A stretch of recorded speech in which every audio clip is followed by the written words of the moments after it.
What is up, everybody? It is DPS Podcast, episode 23. I think that's right. Yeah, I looked at the screen and yeah, Slow-Mo's was 22 last week. So it's definitely episode 23. And yeah, man, it's been an amazing last couple of weeks on the show, man. I had SlomoBackslap here with me as usual, always dropping that great knowledge that he always does. He just passed the 900 sub threshold, and then he lost 2 subs. So now we got to get him back above 900. So this is once again, Forte does not listen. I wasn't talking. I was talking about Twitter followers. Oh, well, Tiller's follower. We need to get him to 2,000 Twitter followers. I don't need that. I'm good. Yes, you do. You need all that. You need all that. My gosh. But for real though, 23 episodes. That's half a year, Slow-Mo. It's half a year. I didn't think I was going to make it 3 weeks with you, and we made it half a year. Really?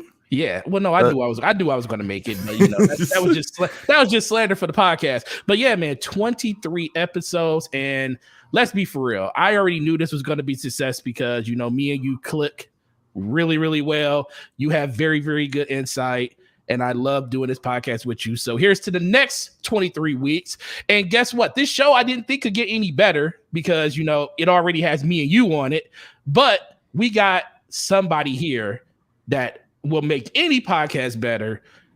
1/4 of the Brat podcast coming back for his triumphant return to the DPS podcast. My man, ecjax. What is going on, ecjax? How you been? Tell everybody what's going on with you.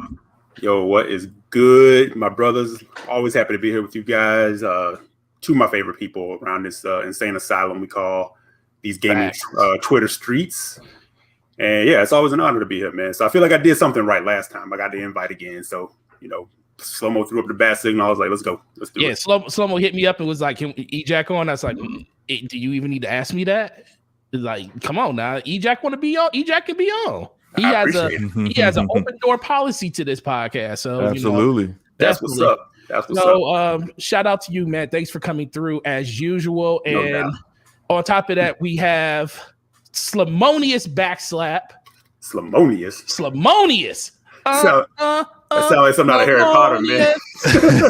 That's like your wizard name. Yeah, that's his. Yo, listen, man. Slow-Mo's been dropping a lot of knowledge in his videos and stuff, man. I feel like he's part of Gryffindor now. I feel like he's like literally spitting all this fire. He's letting everybody know where he stands, and it ain't on your side; it's on his side because you know Slow-Mo is always about his side. No one else's. But Slow-Mo, man, great to have you back here on the show, man. What's been new with you? I love the last video you dropped that I didn't watch yet, so I'm going to watch it probably after the show. Really, tell me what you love about it. So love this. I love the thumbnail. I love that you actually use colors that don't collide with each other. I love that. I can't see this character. What is this character? He looks like he's in the middle of what city is that? Is that New York? Is that it's in front of your house? It's what's left of New York. Oh, it's what's left of New York. Yeah, okay. Yes, it's from Division 2. Warlords of New York expansion. Oh yeah, Warlords of New York. I was like, they're going back to New York. I didn't know they went back there. Yeah, that you didn't know that's like the expansion from last year. I didn't play that. I know because you know. Oh yeah, it's a good expansion. Yeah. Okay. But it must be good because Slow-Mo literally bit the bullet and bought a $9 expansion for PlayStation. Oh yeah, it was I waited till it was on sale because why are you buying that? First of all, do you have a Division? Do you have a bunch of people on Division that play on PlayStation? Sir, I know a few people who were playing on it and are still playing on it, and I said are still and they were definitely going to play through it. So I said, you know what, why not? I already have it on everything else. Might as well get it on this too. Well, I can't talk. I got Destiny on everything, so yeah, right. I even got it on exactly. Stadia. See, that's the thing. You have it loaded up in case. In case you got people that want to run through it, you know. You never be left out. You're like, yo, I'm about to run this. You can jump over there, that platform. Yeah, get in. Yeah, speaking of that, ecjax, what's the game that you will consistently buy on every platform? Because we already know that's going to be a huge topic of conversation today because Nintendo out here finessing people for real. So what is that game that you will consistently always buy if it becomes available on another platform? Oh man, I would say one of it would be Resident Evil 4, but I did not buy that on Xbox. But I have it on pretty much everything else. Okay. And I said I have to stop myself. Oh, and I don't have it on Switch. I said I got to stop myself at some point because it's one of those games. I'm like, I just love that game, and like I have it everywhere. Dishonored is another one. Okay. But real talk, when it comes to like the certain, I mean, I don't play a ton of multiplayer, as you guys know. I'm trying to get better about that. But I will buy like the one that I do like and that my friends rock with the most. So I have Destiny on both PlayStation and Xbox. Fair. And I do have the Division because I picked them up in that $3 deal, Division 2. Right. So yeah, I still want to run that with you, man. Slomo, we gotta get back to Ghost too, man. Oh man, dude, I would love, dude. We got a fire team right here for Ghost. I'm down for that. Oh, whatever, Forte. I got all the listen. The reason I don't play because that game, as much as it's fun to play by yourself, that's a long game, and I need compadres to actually take my mind off the stupid, idiotic stuff that happens in that game. What game again? Ghost of Tsushima. What idiotic stuff are you talking about? Okay, so you're talking about Ghost. Never mind. I'm talking about another Ghost. Never mind. You're talking about? I'm talking about Breakpoint. Or oh no, we ain't talking about that. Well, that's why I was saying. Wait a minute, hold on. We playing some Ghost Recon? No. Listen, man, y'all got to call it Tsushima. Y'all can't call it Ghost. There's already a Ghost being taken out here. Ghost will always be known as Ghost Recon. Ghost of Tsushima is Tsushima. Just call it Tsushima. Don't call it Ghost because you confuse people. I don't know, but I think Ghost has to retake his crown, man, at the Breakpoint. That I'm not gonna lie with you on that. No, the trailer. Remember the initial trailer reveal for it, where they were showing like the zooming in and what's his name that played in Walking Dead. I forget. They showed him for the first time, and I was like, John Bernthal. Yeah, Jared Bernthal. When I saw that trailer, I was like, "Yo, this trailer looks fire!" And then I was like, "But it's Ghost Recon, and it's probably going to disappoint in the end." It was just Breakpoint. It's kind of thing they just went too far with the Ubi formula. They overcooked it, man. Left it in the oven too long or something. They did kind of something that they keep doing this where they take a established IP and then they kind of try to like recreate it in a different genre that it's not really quite a part of, and so. Mm-hmm. People, and I have to kind of shout out some people who thought about this when Ghost Recon Wildlands came out, and I really enjoyed Wildlands.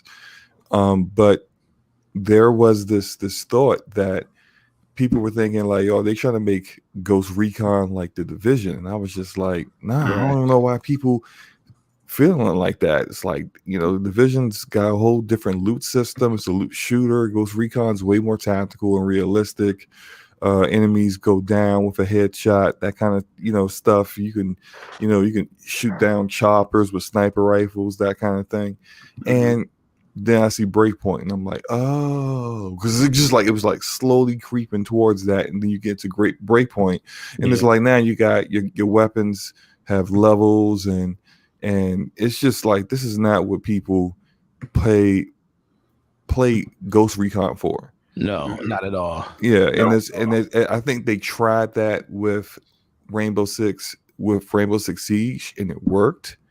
Kind of making take Rainbow Six and almost kind of make it like a hero shooter in a sense, if you think about it. Because what you got is you got small contained maps, you got operators who all have different skill sets and skill abilities, move at different speeds, have specific weaponry and talents. That's pretty much very much like what a hero shooter is, and it worked, and they're just like, oh well, and that's the typical thing with, well, I would say old Ubisoft, since they kind of got like new creative directors and management now that are approving things, but they used to see success in one thing and they just apply it to everything, not really understanding that that's fine for that IP. But just because that worked for that IP doesn't mean it has to work for everything. That's true. I agree 100% on that. So Slomo, same question. What game would you buy multiple times if it was available on another platform? Already doing that with the Division 2. I think outside of that, you know what? Final Fantasy VII Remake. Yeah, I agree. That's what I think in a few weeks I'll have that opportunity. Oh, you do think it's going to officially come to Xbox? No. Well, I'm not. You think? Wait. You think it's coming to PC? Oh, I think it's a guarantee it's coming to PC. Oh, it's guaranteed to come to PC. I think it still probably will go to Xbox anyway, because remember that whole thing that got leaked out? Sometime last year, there was a box art that was leaked out with Final Fantasy VII Remake with like the green for it, like a green Xbox box art. And then there was this like apology or something from people within Xbox. And I was just like, it kind of reminds me of something that happened today. And I put a tweet out about it. So remember, it was announced today that Fall Guys is going to Xbox. Yeah. Remember a few weeks ago, the Xbox Game Pass account said, Fall Guys, someone said, I wish I could have Fall Guys on Xbox. And they tweeted out. The official account said it's coming. It's Pass account did. Yeah. And so people was like, what? It's coming? And then Devolver Digital comes out and says, we have no plans to putting Fall Guys on Xbox. Or I think they said specifically, they may have specifically said Xbox Game Pass, but didn't really necessarily say Xbox. And so I'm looking at that, and then I see what came out today, and I'm like, this is what always happens. Someone makes a mistake in saying something, they apologize, there's a retraction, and then there's a correction from publishers and developers.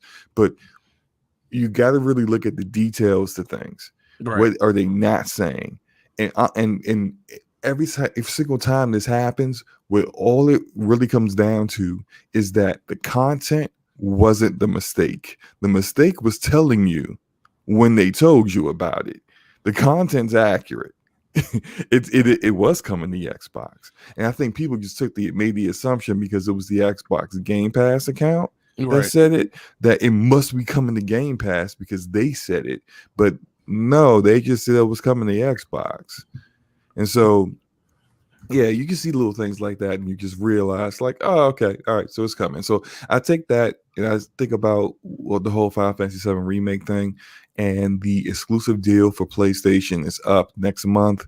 So now Square Enix can come out and actually, publicly admit what they've been working on privately behind the scenes. And I think the PC version is a foregone conclusion, of course, because why not?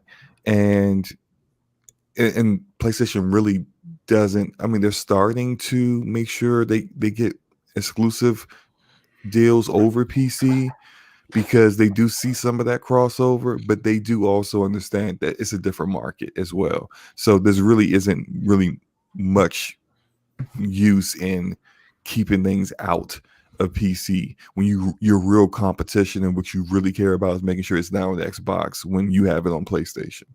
Much like how we're getting with Deathloop and Ghostwire Tokyo. Those games are going to PC day and date, but now on Xbox, So that's what I think is going to happen. Yeah, no, I that looks like. I mean, I was just thinking, like, what happens if Xbox just gets slapped again, and they just say, you know what? It's not coming to Xbox, but not right now. But we're just going to make you wait until the entire thing is out before we release it. You're going to get this collection of games. So in one instance, you might get them all at one time. So that might be a benefit to you, but you might have to wait 3 or 4 years to get it.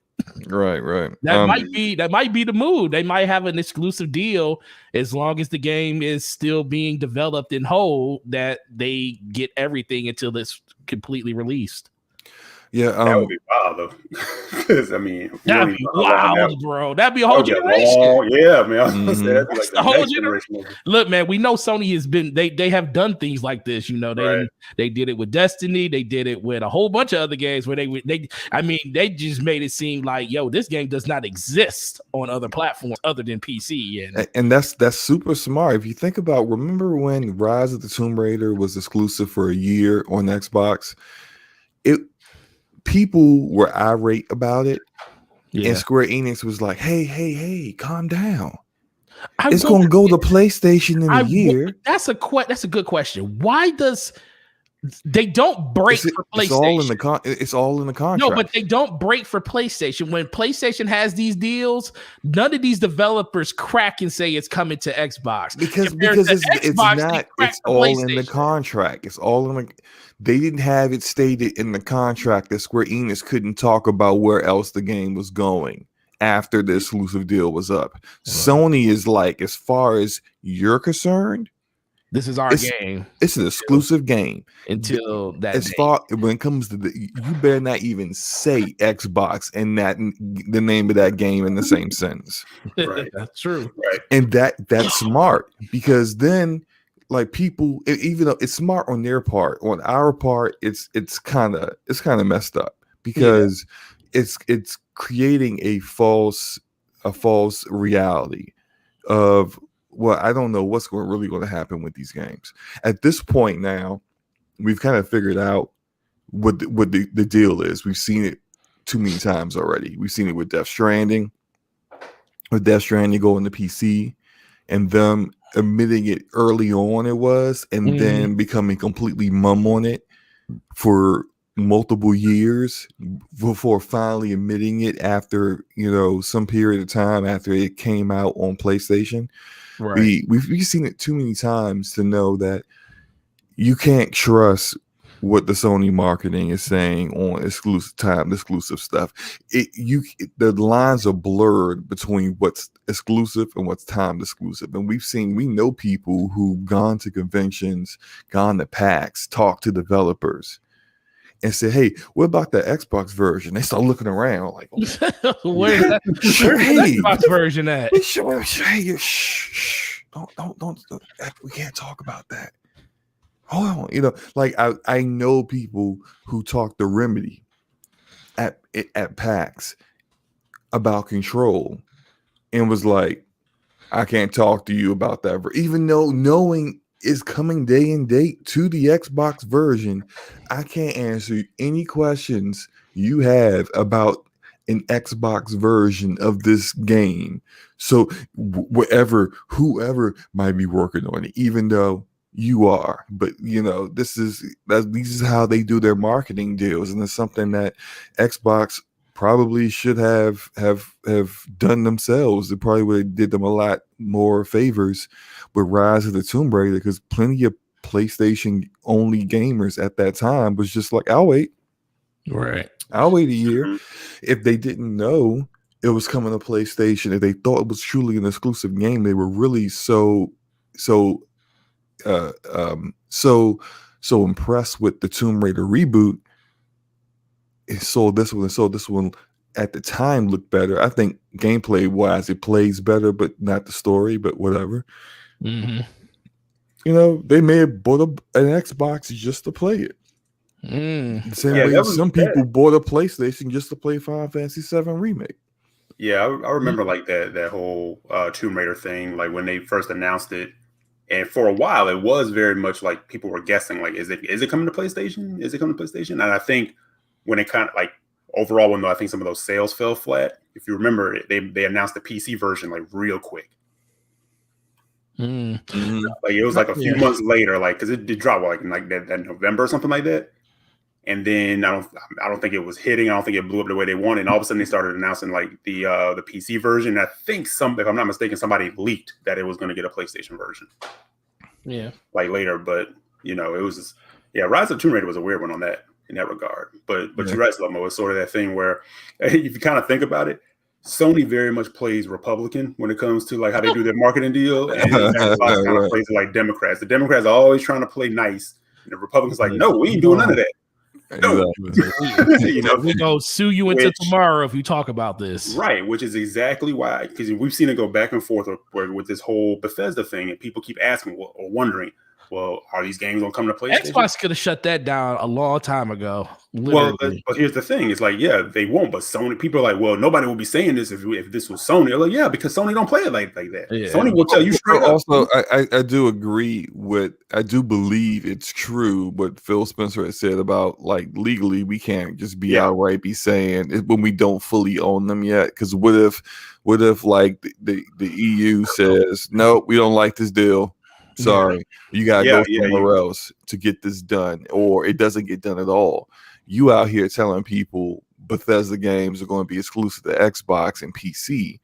That may have influenced some people's buying decisions to buy an Xbox, and then they could then flip it and be like, "Well, I would have never bought this thing if I would have known those games were also going to come to PlayStation.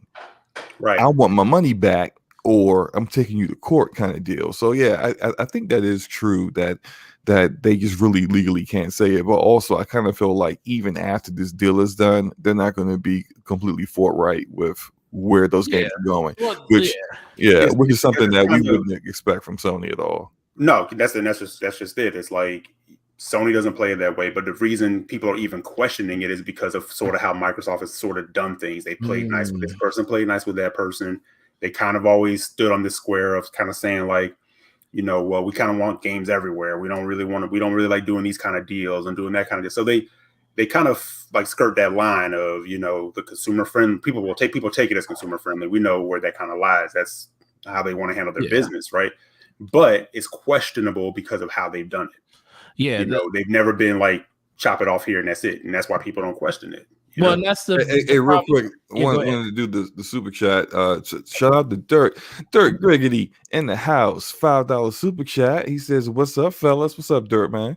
He says, "Sony has always been super aggressive with marketing deals. I wish Xbox was more aggressive with marketing deals like that." And then, hey, I think we're all in agreement on that. That like that's something that Microsoft needs to start doing. And I remember saying it some time ago on Brap, if you guys remember, about how we would see Sony going out and getting exclusive content for games that wouldn't be on the Xbox version, and them saying, well, we don't believe in that. We don't believe in this and securing exclusive content and ripping it out of games and ripping it from gamers. I'm like, well, but your competition doing it.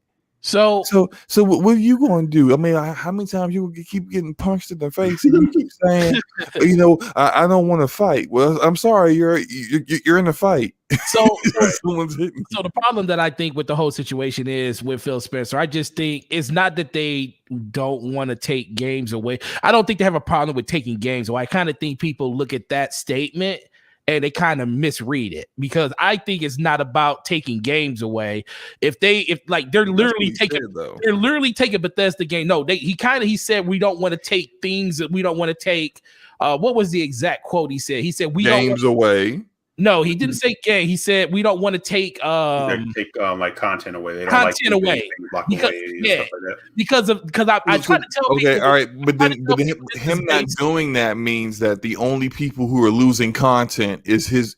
No, and I agree, but I do think this is I think the soft side of Phil Spencer, and I think he kind of needs to step up and do a little bit more, because I think what he is saying is admirable to an extent. I think he doesn't want to take content away because he's a huge Destiny player. He went through that grind where stuff was taken away and you were on a particular platform that literally just missed out on 3 to 4 years worth of content that you either got late or you never got at all. And that was something that I think really kind of spoke to him when he said that. So I think that's kind of part of the reason he doesn't want to take content away. But I do think when it comes to games themselves, he will take games away from people. Now, this is going to be something that we're going to see when Bethesda finally gets their announcement on what's going to happen with these games. It also just comes back to me. I feel like, well, they kind of could have, even though they can't talk about it, exclusively what's going to happen with Bethesda, they kind of still skirt around the lines and saying, well, this is what Bethesda is. They're going to still be operating, on their own. We're just going to have oversight and blah, blah, blah. All you had to do was come out and say, look, Bethesda, we're not going to talk about Bethesda. We're not going to talk about what's going on with these games until the acquisition is done. But they literally don't do that. They literally, every chance they get, they want to talk about Starfield, which I get. They want to basically promote the games that they know are going to be coming soon. That's why I believe Starfield is coming sooner than a lot of people think it's coming, because that's one of the main draws that they talk about a lot in every release when they talk about Bethesda. But overall, I just truly think they don't mind taking games away, because if they own the games, they own the games. But when it comes to the content, they're not going to take content from people. They're not going to say, oh, we want to take this strike, or we want to take this PvP map, or we want to have this exclusive in-game content that's only available to our console, because I feel like at that point, you're basically making somebody pay full price for a game that is it's a lesser version of a game that they're paying the same amount of money on another platform. And I kind of think that's where he comes from with that whole content thing. I could be 100% wrong, but I do think that's kind of where he's coming from. But it's gonna be a wait and see approach. But I do want to talk about all these people that are in the chat, these beautiful people that show up every week to the DPS podcast. We have Racer X Gundam, we have Alpha Wood, we had Darksire, we have Angel, we have Jay the Destroyer, Sir Taz 117. I need you to change your name. 117. Just be Sir Taz. Jackie's on the panel. Shout out to him. Hustle and Motivate always showing love in the chat. What's up, Hustle? We got Def Floyd, we got Calorex, we got a Rodimus. Slomo, go ahead and say his name. Erodimus. Erodimus. We got Captain Toasty Buns in here. He out there making marshmallows. Yeah, right he now. Actually has a question for us. I wanted to get to that. He said, digging the podcast material, what kind of mics you guys rocking? Good sound quality. Thank you. Appreciate that. My mic is an Audio Technica AT2020. And if you're looking for that, make sure you get the USB version. Don't get the other mic version, because my mic is this beautiful SM7B that was beautiful. Love this mic. This is the mic that's like $500 or something like that. $400, listen, remember when I was first podcasting with this mic and Lucas, like, you paid $400 for a crap mic? Yeah, because it was staticky and it was all over the place. It was like, I paid $400. I'm just like, yo, what? You paid $400 for that? Get your money back, bro. Yeah, I mean, like, look, my mic is $150. Yeah, you don't have to spend. You can, if you want to get really, really good sound at a very affordable price, that Elgato Wave 3 that Elgato has that comes out can literally sound just like this mic I have for $400, and it's only $150. So, and it's literally by far probably the best mic that is in production right now for like beginners, people that just want to podcast, make YouTube videos. It has all the post processing and stuff all in software, so you don't have to have a mixer or anything. You could literally do it all inside of the Elgato software that they have, and it's only $150. So if you want to have a really good mic that's going to last you a while, that you could kind of do a lot of different things with, I suggest getting that one, because if I didn't already have this, that would be the mic I probably would go out there and get. But no, man, shout out to you. Thanks for that compliment, man. Trust me, audio is literally the number one thing that we try to be at the forefront of, because guess what? The Ashley Luca is in here, and she says timed exclusive content is fucking stupid. Who wants that nonsense? Listen, Luca, I agree 100%. Language, man. Oh yeah.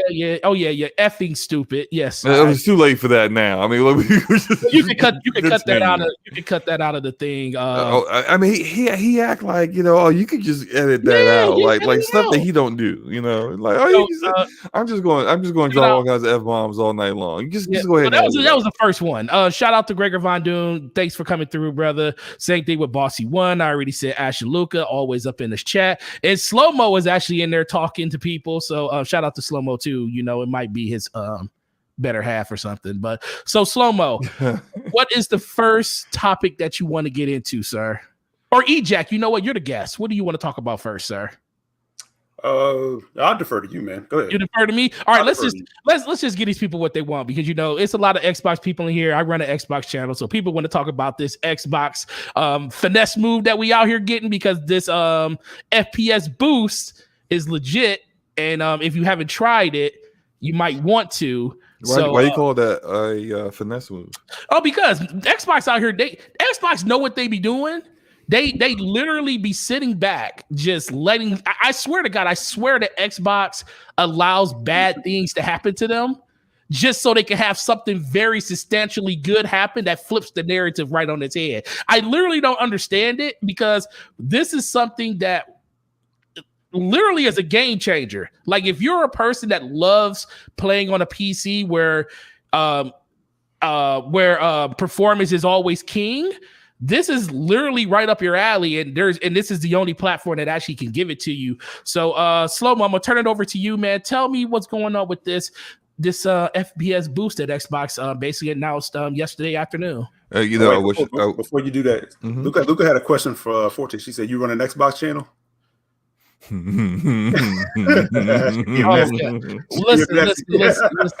Listen. It's still an Xbox channel, because about 70% of my subs are probably 60% of my subs are Xbox people. That doesn't mean that your content is Xbox content. Well, no, it's Xbox. It's Xbox. It's Xbox and Destiny. You already know that. Okay. So, and perfect example, this show speaks to what my channel's about, because we got a Bungie conversation that's going to come up later about stuff that they're doing. And I know, and Slomo, you are not allowed to quit the podcast. There's a clause. You got a clause. Literally, you are not. This is a legit thing that happened today, Slomo. So you are not allowed to quit the podcast. I won't shut the podcast down. I won't quit. You can't shut it down today. No, I can't shut it down this time. This is why we trade back and forth like this, so that I don't have the full control to just complete autonomous over everything that goes on in this podcast. Take the table and flip the table over whenever Destiny is brought up. I'm not gonna lie, that was pretty. I ain't gonna lie, that was pretty hilarious last week. He was like, "Yo, listen," he said, "We ain't about to keep going." He said, "He just literally shut the podcast down last week." It was well overdue. We were overtime. It was time. It was time. So no, seriously. I just thought Forte should answer. The question that was thrown out. I want him to set the record straight. No, well, Luke already know. That was just her putting out a filler just to see what I would say. But it's fine. It's fine. Go ahead, Slomo. Tell us what's going on with this whole FPS boost. Oh man, I wish I knew more. Except for the fact that it's games that were originally released and were locked at 30 frames per second are getting a boost to 60 frames per second. Select games so far. I think one of them for certain is Watch Dogs 2. I can't remember what the other Watch 5 Dogs games 2, are. Sniper Elite, Super Lucky's Tale. Sniper Lucky's Tale. Was it Sniper Elite 3, UFC 4, and what was the other one? UFC 4, and it was something else. Something else we don't care about, honestly. Yeah, and I mean, like, really kind of random games, all over the place. But I mean, that is something that's good. That's something that we thought previously wasn't capable of happening. As far as I knew, if a game, Far Cry 4, that's right. Okay, Far Cry 4, as far as I knew, if the developer had locked the frame rate in the game, that there was nothing that Xbox's backwards compatibility team could do about that. I've seen them talk in interviews before and say, "Hey, all we can really do is use our technique to increase the resolution," which they've done in with great success with games like Red Dead Redemption 1. They got that up to a like great native 4K resolution. The resolution is brought up. The visual still doesn't look quite modern just because the textures don't get updated by stuff like that. Yeah. But to see that they're able to do this now is pretty awesome. Now, that said, I think you said this yesterday, so I'm not quite certain about this, Forte, but you said that they are able to, if they do the boost of frame rate, they are not able to boost the resolution then. Well, that is something that is still up in the air that we don't know about, because there is still a lot of stuff that's going on. Because like you brought up a good example yesterday of Red Dead Redemption. It got the 4K patch for the first one, and it still runs at 30 frames per second. But is it possible for them to do another pass on that game and double the frame rate to 60, but still leave it at 4K? So I think we're still waiting for. Excuse me. That would give it the full next gen treatment. Yeah, the full your 4K and your 60 frames per second. That's where you're starting to get a little bit closer towards to what people get from PC. Because like I can play an older game at whatever resolution I want to play it at, and some of them it depends. It depends on what resolutions they allow within the game. But for the majority of the games that I play, they're a little bit older. I could play it at 1440p. I could play it at 4K, and some of them, I don't know why they would do this, but some of them they lock the frame rate to 60, but it's never like 30 frames per second. There's never a only that kind of mode, even for a game like the Medium, which pretty much has to be played at 30 frames per second due to the limitations in current hardware based on how they designed the game. You still have the option on PC to play it at 60 frames per second. So, but I mean, like that's something that you get on PC regardless of game that you choose to play. And now you're kind of getting those options on console, which is pretty cool. No, yeah. So what do you think about this, E? No, I think it's a very cool feature. I know, they catch a hard time, with when they announce things like this. You see people kind of go in about more just features, blah blah blah. But I mean, to be real, people do go back and play, certain games. So getting that passover can make an old game feel like a new game. Or if it's a game that you've never actually had a chance to play, now you're going to go back and get that better premium experience. And it can't go denied that's pretty impressive to go back now and touch on those things and have something of a legacy like program in place, to make these games better. So I don't see a downside or like a negative to it. And I think it's pretty cool. And I know there's definitely some games I would like to see them go back and touch, personally. And unlock those frame rates games that I go back and return to, and like I said, games that I haven't touched yet.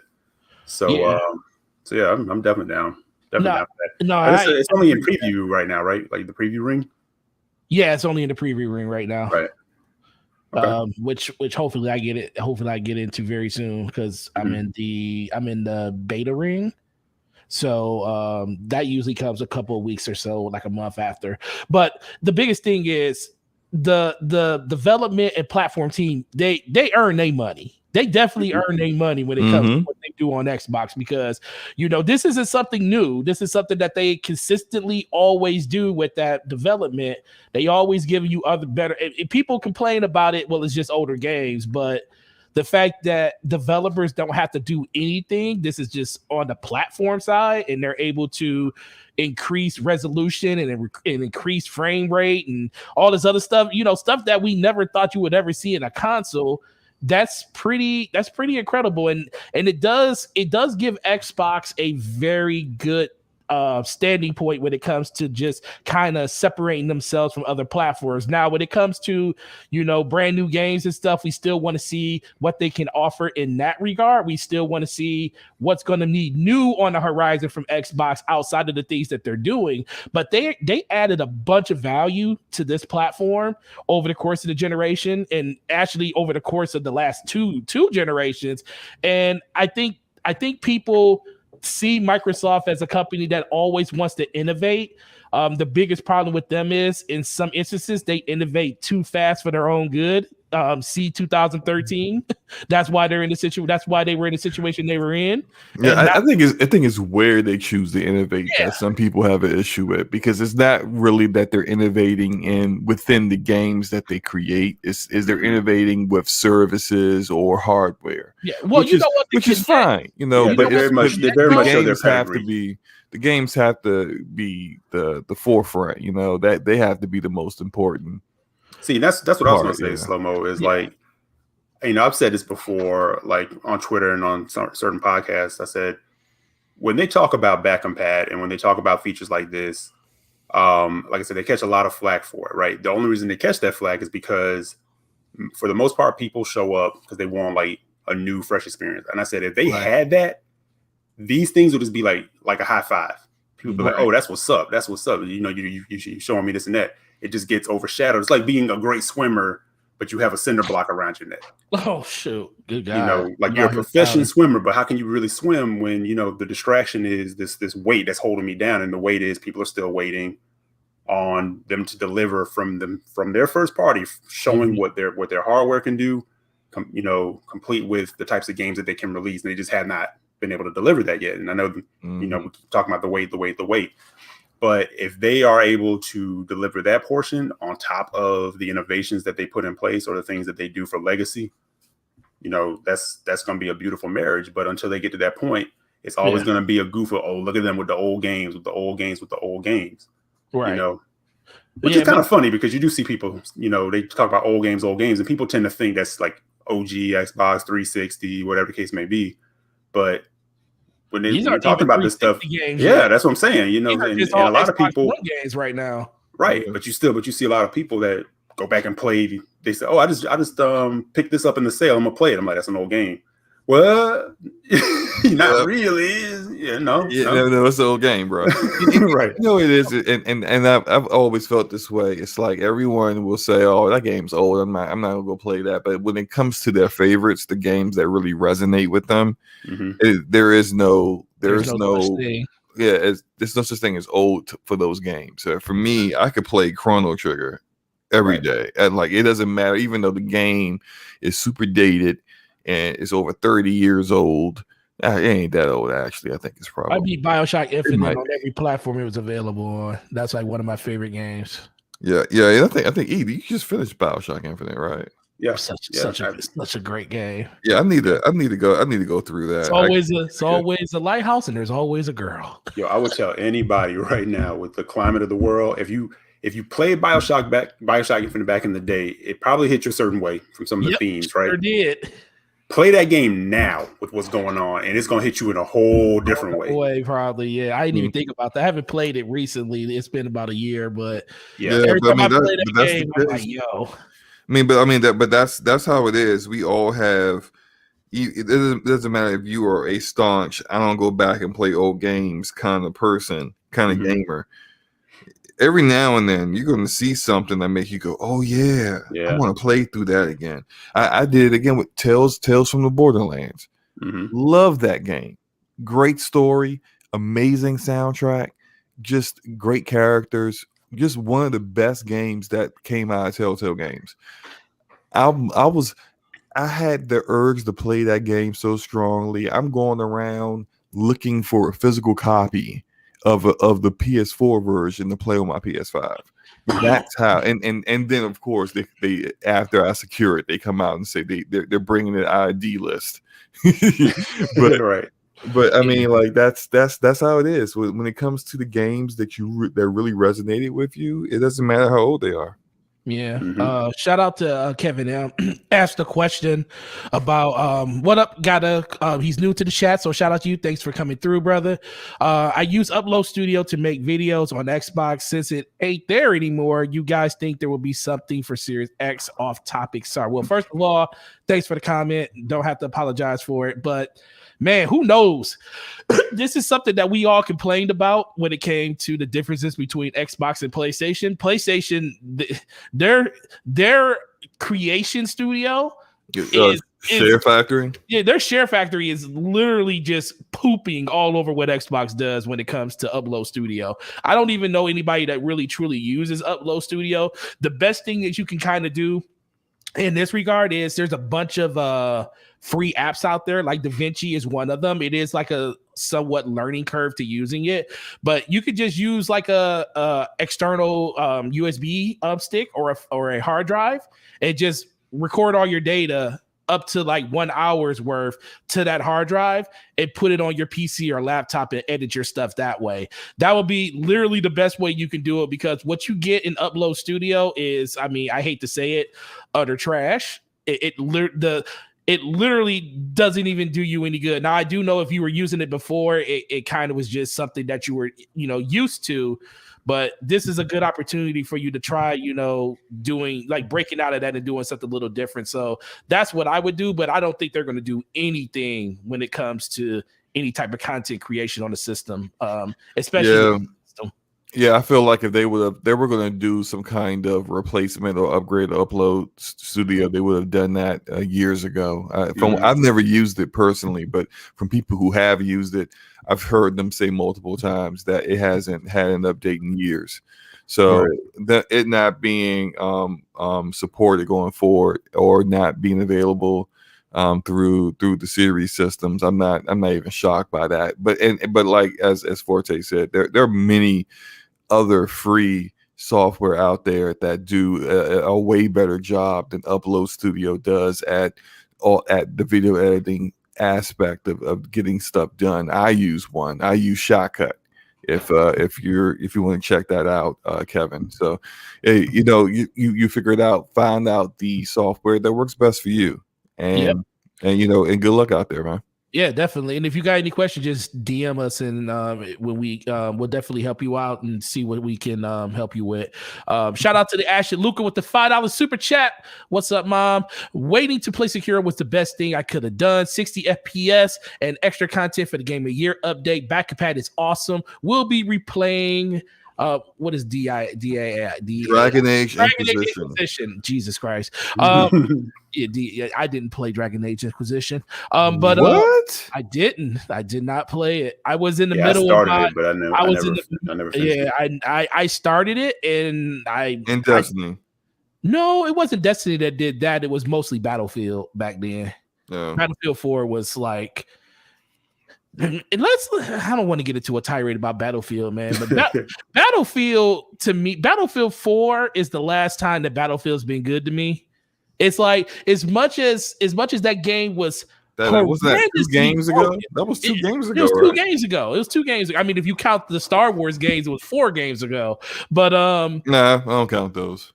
Yeah, but even though they are just skins of they're Star just skins Wars on of top Battlefield. But it's like for me, it was like that game as big as a problem it had with the frame rate and just over the levolution that they had in the game was busted. Things wouldn't even happen in the game.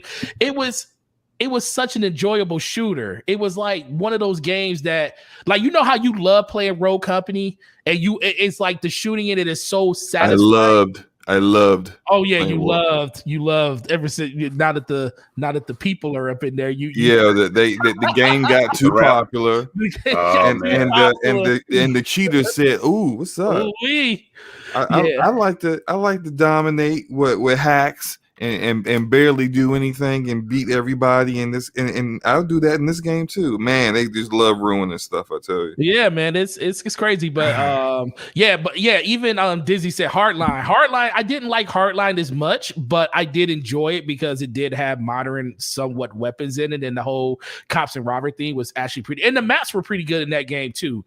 But let's just hope the next Battlefield game is what we need it to be, because I miss that franchise a lot. I miss it a lot. But now about Dragon Age Inquisition, I think you should really check that out. Although if you haven't played the previous, now is that game single player? Because I know it has a co-op. It is a co-op. It is a co-op multiplayer that's very separate from the actual. That's the only thing I played, and that is a co-op multiplayer. Yeah, I played that for like 5 seconds. I didn't really care. Yeah, it's pretty. That's probably why I didn't play it, because I was like, this is trash. Well, yeah, that's not the focus of any BioWare game. Is that the old BioWare games? Yeah, I was gonna say they tried, but right. Stick with what you know, buddy. Stick with what you know. Yeah. So what you knew was really good stories and really good RPGs, and Dragon Age Inquisition is really underrated in that aspect. Definitely play that campaign. That campaign's good. It doesn't get as much credit for how good of a story and how great characters that it has anymore. Yeah, I don't know why people just don't really, maybe it's BioWare's reputation that has kind of caused people to look disfavorably towards that game in a sense. But I'm playing through Dragon Age Origins. I haven't gone back through in a few months, but I was going to play through it on PC through the entire Dragon Age series the way I've played through the Mass Effect series again. So yeah, I definitely recommend doing that, especially if you got it in this. I don't know, they're probably not doing any kind of enhancements for the new consoles, but so yeah, I have Origins and Inquisition lined up to play because I never really got into the Dragon Age like series. So I do want to go back. I wanted to get into it because Origins needs a remake. Visually, wow, it's bad looking. Yeah, it's a bad looking game visually. It wasn't even that good looking when it first even on PC. Out. Right. Even on PC, there's just no increasing of resolution for really bad looking textures and just bad looking character models in general. Wow. So yeah, and kind of dated it, like that engine they were using then was called Eclipse Engine. It was their in-house engine that they were revamping for Mass Effect Andromeda before EA came in and said, no, you're going to use Frostbite. So, but back before they did the revamp up for it was perfect for the kind of RPGs they make, but visually, the visual side of it, its visual assets were very, very dated. And so even then, when the game was brand new, it wasn't a pretty game. It was like barely. It was better looking than say Knights of the Old Republic, but yeah, it wasn't like that much better, So which is pretty wild for coming from Knights of the Old Republic being like OG era and moving into 360. That's pretty yeah. I love Knights of the Old Republic. I spent more time on the PC version, the MMO version, than anything. Freaking lost my life in that game more times than I can remember. Yeah, I've played through Knights of the Old Republic so many times. I've gone the Sith route. I've gone the Jedi route. I've gone the switch it up route. For those who know what I mean, switch it up. At what point you switch it up. Man, don't get me started. This is gonna turn into a BioWare podcast. The way we going. No, to get back on track with what we were talking about, because we've gone down a huge rabbit hole right now.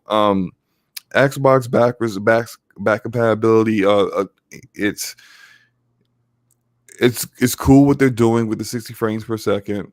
I think we all pretty much agree that we would love to see that, especially for games that are more fast paced and have that kind of that kind of gameplay that would really benefit from a higher frame rate. You just want to see that. With some of these other games, and whether that ends up where the resolution doesn't get boosted. I mean, there's some games, for example, Rise, right? If they could do that with Rise, where Rise would be 60 frames per second, that game still looks good at 900p. So that's because it has high texture quality in the game, right? So that would actually be a game that will hugely benefit from 60 frames per second. So So we're gonna move on from this, but I do want to. So, what do you guys think of the announcement of the new headset that Xbox showed off earlier this week? Oh yeah, I got one already. Yeah, I know. When I went to go pre-order, because I'm a headset fiend, it was already sold out. Yeah. Keep looking, because it seems like every day they go live with more, and Best Buy had some. Yeah, they popped up on Best Buy today. Yep. Yeah, sometime in the afternoon, I saw Best Buy was live with them, and we're live with them for a minute. So I just, I got the release date on it. March 16th. Okay, March 16th. So they look some time before they come out, to secure one. But it looks pretty cool. I can definitely tell this is something that they were cooking up. And they were thinking, hey, we need something to compete with the kind of entry level, decent priced, but high quality headset deal that the competition Sony does with. I don't even think they even knew the Pulse 3D headset was in existence when they came up with this. But the Pulse 3D headset's there. And they I think Sony previously had a $99 headset value. They had the wireless gold, and then they had the 159 version, which was the platinum. Right. So they did pretty well, right? 14. Yeah, they did really well. The Platinums, the Platinums had a little bit more build quality to them. They had a little bit more features and stuff involved with them, but they both were really good. From I had the OG Gold. I'm sorry, I didn't mean to cut you off, but I had the OG Gold, that one that had like the fat, like the hard band at the top. Yeah, and they ended up breaking on me. But as far as sound quality went and comfort, they were really good. But yeah, they just snapped on me. So, but that wireless, that's a whole different. I'm just happy that Xbox is finally updating that headset that they had that was wired, that came with a freaking adapter in the box that no one needs anymore. Yeah, they did have another official Xbox headset. I don't know if it was wireless or not though. No, they had just the wired one. It was the Xbox One, Xbox stereo headset. It plugged in. It was $59.99. It was the only way you can get the adapter for the older controllers, because that headset came with that adapter. Oh, you're talking about the one where it only covered one ear? No, it covered two. It was dual. But it was like it had like you said, it had the adapter in it, for the OG controllers and stuff. They had 2 price points. They had the 59, which was that headset. Then they had the 24, which was the mono headset, where it was one ear. The adapter was attached to the cable, so you plugged it into the bottom of your controller. It was the one that the original Xbox came with.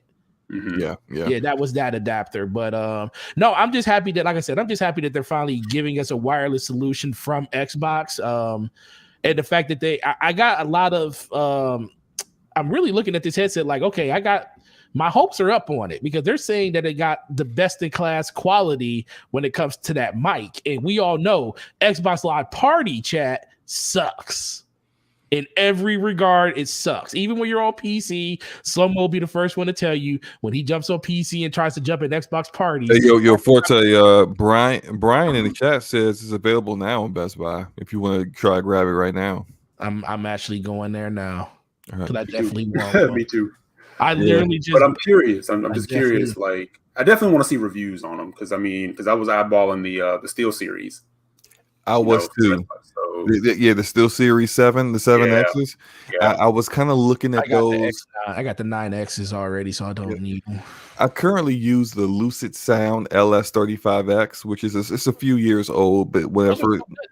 They're great on. Don't they sync the way that the controller syncs? Yes, they do. On Xbox. Yeah. So I had to clarify on Xbox, right? They're on Xbox, yeah. They only work on a PlayStation if you use wired, and if you use wired, you lose the surround sound and it's just stereo. Mm-hmm. On PC, it is wireless, but I've been finding a lot of issues with it on PC. It loses the ability to do the mix between game and voice chat. It loses the ability to do that you can do on console. It also has this issue where the Dolby Atmos, sometimes you have to actually like install an app on PC and then go in and activate it sometimes. So it doesn't activate on its own like it should. And sound breaks up sometimes. So like right now, what I'm using right now is my old trusty Astro A40s. These are a classic, I would say, but they've been durable, and I've had them for over 6 or 7 years, I feel like now. But these are they're wired, and I can't stand a wired headset now. Yeah. But this is what I'm using now as I'm doing the show and when I play games, because it's reliable that when I go in the game, the sound isn't cutting in and out. And so that's why I went and got this Xbox headset, because I want to kind of see if it would be a better wireless headset for me than this one. I've tried my Pulse 3Ds on PC, and they're great.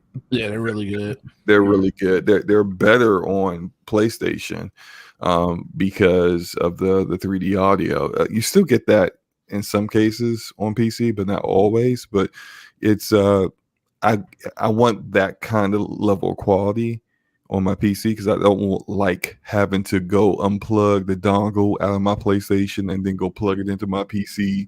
Because they're in two different rooms. Like, who wants to do all that? You want your headset for one platform, you want your headset for the other platform, especially if they're not in the same place. So, yeah. No, I agree. So, all right, man. Well, let's move on to the next topic. There was a controller, but we're not going to talk about the controller because Xbox makes a lot of controllers. It does look good. I will say that. The red one? The red one looks good. It looks really it looks just like the Shock Blue. It's just it's red. Yeah, it literally looks like Knuckles. Maybe they're telling us something. No, maybe they're not. Yeah, I did say I really like that red, but I wish the back was black. I agree. But all right, let's move on to the next subject. And who saw the Mortal Kombat trailer? Yes, sir. Oh boy, definitely saw it. Yeah, oh boy, my daughter. She's a huge Mortal Kombat fan. So the fact that she knew the movie was coming and she didn't know the trailer was out. So I called her in the room and said, "Yo, let's look at this." And like watching her face as this was happening, I was like, "Yo, I haven't been excited for an adaptation of a video game in a long time." And I was like, "This looks good." So what did you guys think of what do you think of what we've seen so far of it? I thought the trailer was absolutely incredible. Oh, yes, it was. Yeah, and therein lies some of my concern. Okay, I love it. Let's go. Like, did they give us too much? I don't know. I mean, we'll find out, of course. Did they show the whole trailer in the movie? The whole movie in the trailer? Yeah, I'm wondering. So I had like that question, and then I'm have the other question of in a world with rich like character and history and everything else, who is Cody? That's a good question. Yeah, Slow-mo laugh because you know where I'm getting. Like why? Why did you create a whole new character when you could just make Liu Kang the dude that he is? Like, make it about Liu Kang. Right. Like, why? You know, it's oh so Hollywood. It's just about about the you know where I'm about to go. You know, where it's so 80s and 90s. Like, we gotta have that lead. Right. You know? You gotta have a certain kind of lead. Right. Oh, the other lead. There's something about him I don't quite like. Maybe it's, I don't know where he was born.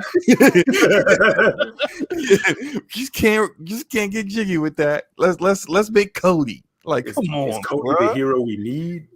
He's the hero. He's the hero you need, but he's not the hero you wanted. Right. But oh man, no, you go ahead, man. Go ahead. No, but I'm saying outside of that, which made me laugh, I was kind of like, man, Cody. That's the name too. All right, that's the name.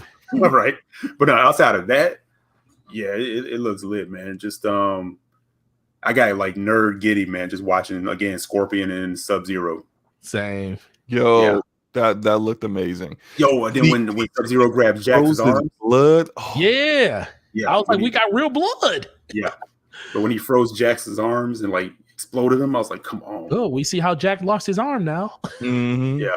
But they had like Sub-Zero like front and center there, which usually that kind of goes to Scorpion. And I kind of threw out on Twitter earlier. I saw people, saying Sub-Zero is greater than Scorpion. I'm like, nah, not in this world. But there's a reason those two characters get featured on most everything. I mean, most people that's their most popular character. They're the yin and the yang. Scorpion is my favorite character in Mortal Kombat. Same here. So, Slomo, what'd you think? I thought the trailer looked really good. I like the way that the fights looked. That's the one thing about Mortal Kombat, and I think what really worked with the original first Mortal Kombat movie, but didn't work so much with the previous ones, is that the fighting looked legit. And I only saw, I think I may have saw Annihilation, and I was just like, yo, clearly not what people wanted, But I remember watching that first Mortal Kombat movie in the theater, seeing it in the theater and being like, yo, this is kind of, and you look at it now, you kind of like, it didn't age that great, in some areas, but nostalgia holds it together for you. Yeah, I'm sorry, but the arms. I'm just gonna say the arms. Okay, yeah. they look like they're about to fall off the body. Oh, correction. Lucas said his name is Cole. That's right. Yeah, his name is Cole. Cole. Okay, thanks, Lucas. Cole Jack. Chris. Whatever. Like, who is he? Who is this dude? Like, why is he? Been Chaz. Yeah, Chase.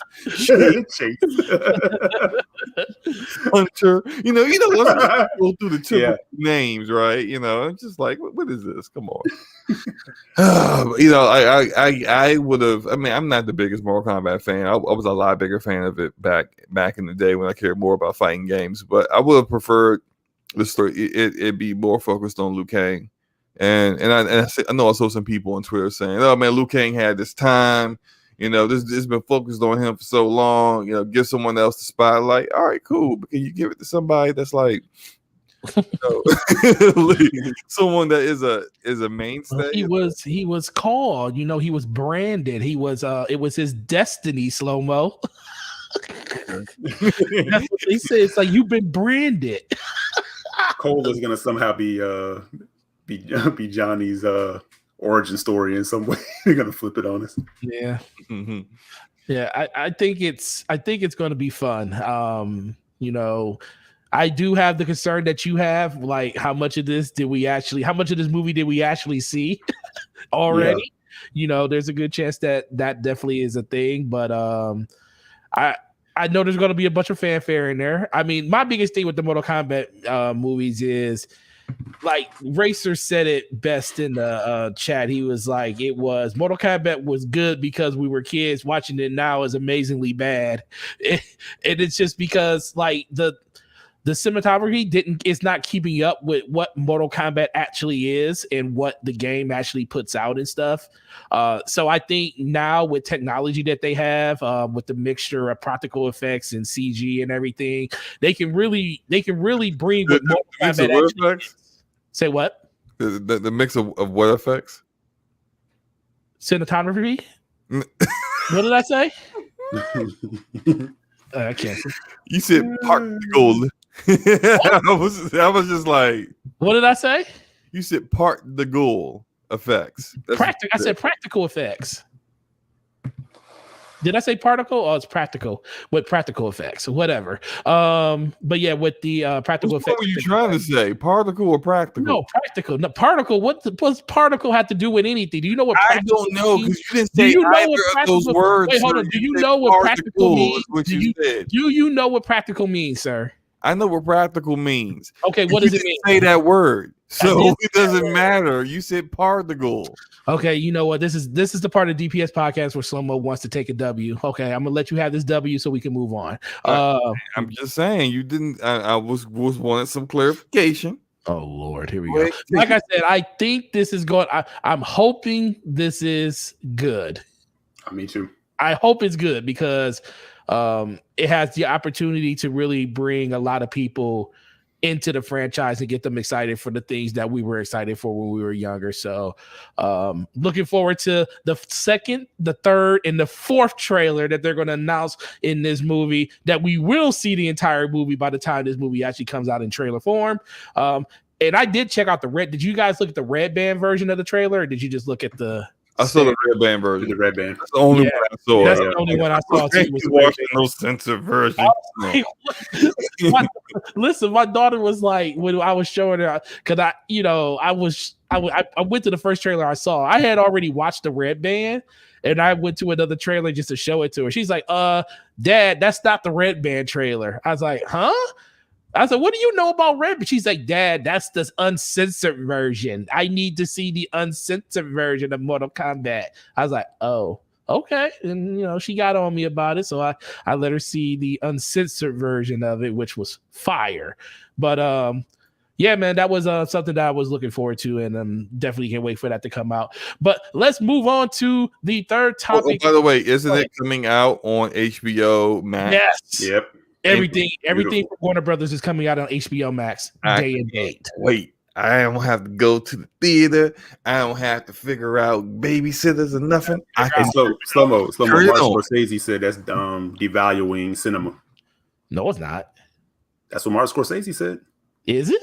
He said streaming. He said everything's called content now. He said that's devaluing cinema. It's like called the HBO Maxes and all that stuff. You know,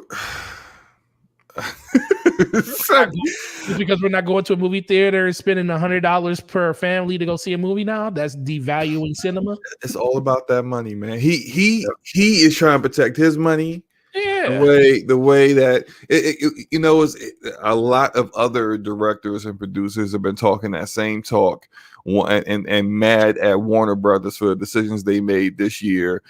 So what are they supposed to do? Just keep taking L's and losing money, not being able to put the movies out that they already paid for and not get the return on? Or is that what they're supposed to do? Release them in the movie theater where people aren't going to go because they're not trying to get COVID? Is that what they're supposed to do? Like, you're selfish. So straight up, the only reason these people and Scorsese is one of them, is that the only reason why they're saying all this is that they got percentages of the revenue tied into the box office gate.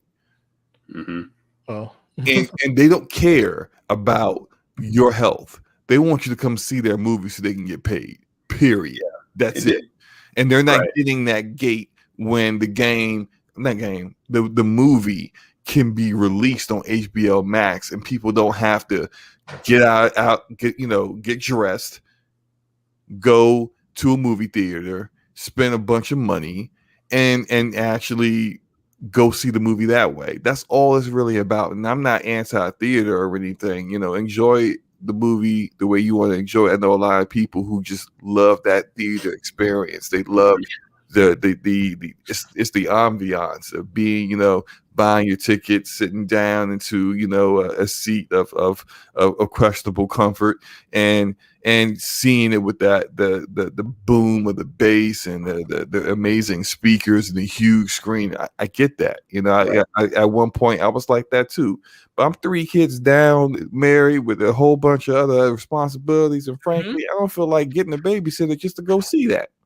Well, Gregor just made a good point. He was talking about how WB is practically keeping movie theaters open because they are actually releasing their movies in both places. And what people don't realize, and I don't know if Sarkady actually knows about this too, and I mean, I would think he would, the fact they're only available for the first 30 days. Right. It's like, WB they only stream to HBO Max for 30 days.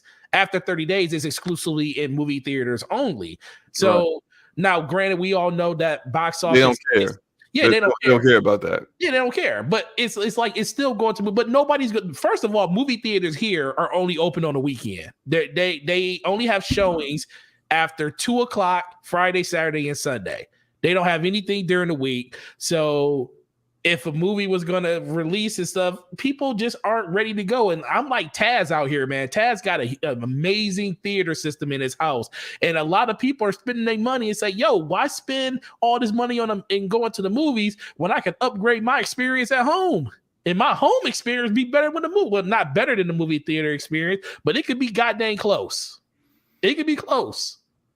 You know, so I think that's kind of the direction a lot of people are going in. You got a lot of people doing the DIY, and they're just making their experience what they can actually make it. So shout out to everybody that is, you know, watching these movies on, you know, HBO Max. Can you imagine paying $40 or $60 or even $100 as a family went to go see Wonder Woman 84? Oh man! Now I'm like be one mad. I would have been heated. I would have been heated to go see that. Yo, and for real talk, Gregor just hit it on the head. Martin Scorsese's last movie, The Irishman, was a day and date Netflix in theater. Now, here's a question for Martin. Hold on, shout out to AJ Harris, $1.99 super chat. Thanks, y'all. Got the Xbox headset from Best Buy. Yo, man. I just pre-ordered it too. Sir. I just pre-ordered it too. Yeah, this is what I like to hear. This is what we do here at DPS. We get you the best deals at the best time per second. As soon as Wario 64 posts them, we'll let you know. Exactly. Yo, I'm telling you, Wario 64 be on it, man. That's how I got my RTX 3070 GPU, man. I saw that he had posted, hey, Best Buy got them right now. I saw that time. It said 26 seconds. since he had posted. I was like, oh, we still good. There's a chance. Gregor said Martin Scorsese's last movie was a Netflix movie. Yeah, right. So what about that movie going experience you were just talking about, sir? But he and I think it was Francis Ford Coppola. He doesn't think that movie wasn't similar. Man, here I am saying words wrong. Cinema. That wasn't a film. That movie wasn't strictly just content. I bet you he didn't feel that way about that movie because all movies prior to him doing that, he seemed to act like that's not real cinema. Yeah, they did the same thing with I think it was he and Francis Ford Coppola were kind of dogging like the Marvel superhero movies or superhero movies in general, saying that they're not like high art or whatever. And it's like, man, y'all got all kind of salt. It's like nobody's stopping these guys who are, some of my favorite filmmakers, by the way, but it's like people are still going to see your types of movies and see that art, but there's room for everybody, I just need to know. Yeah. I mean, yeah, because I'm saying I'm gonna be real. Like, I do like going to the movie theater. I would love to go to the theater to see Kong, Godzilla versus Kong. But it's not gonna happen. I mean, the reality is the situation we're in. It's not gonna happen for me. So I'll be right here, chilling at home. Didn't they delay Godzilla versus King Kong? Did they delay it again? I think it was initially delayed, and then that's when they. Okay, so I thought someone said it was delayed again. No. HBO Max too. So yeah, and like Tom and Jerry movie that's coming. My daughter has watched that trailer. I'm not even bullshitting you. Like probably 200 times on a loop. Like, she is so hyped to see that. You know. And again, I can't take her to a theater. She has underlying conditions. We can't go do that. But she keeps reminding me. She goes, "Daddy, what day of February is it?" I'm like, "You know what day it is. You go to school every day. It's the 18th." Oh, she's like, okay. I just want to make sure we didn't miss the 25th. She's keeping it locked in, Taz said it got delayed by 1 week. Okay. Which I heard it got delayed. I just didn't know how long. Shout out to Dizzy saying he's part of Team Kong. I don't know about that, sir. Godzilla all day. Anybody that wants to disagree with me, I'm still saying Ultraman gonna come in and build a fight and body both of them. Surprise Ultraman. It's gonna be like on wrestling when the surprise wrestler runs down the ring. Yeah, right. He's taking him to the woodshed. Oh, Stone Cold Steve Austin's running to the ring. Stone Cold Stunner. Stone Cold Stunner. It's over. It's over. And that's the bottom line. Hear the glass breaking. He comes running. Yeah, exactly. The glass breaking. Ultraman come flying through, weaving in and out of the streets. Clotheslines Godzilla. I'm gonna need Gregor to make me a Godzilla icon. People don't know Godzilla's the king of monsters for real. But no, man, that was a good discussion right there. Let's move on to the third topic, which is what's going on with Nintendo and this Nintendo Direct that we watched yesterday. Did anybody like it? Was there anything that was interesting to you? I like making fun of it. Did you fall asleep like Slomo after taking like 3 cans of NyQuil? What was your experience yesterday watching Nintendo Direct? Watching that Nintendo Direct was like being at the library and talking loud and like, shh.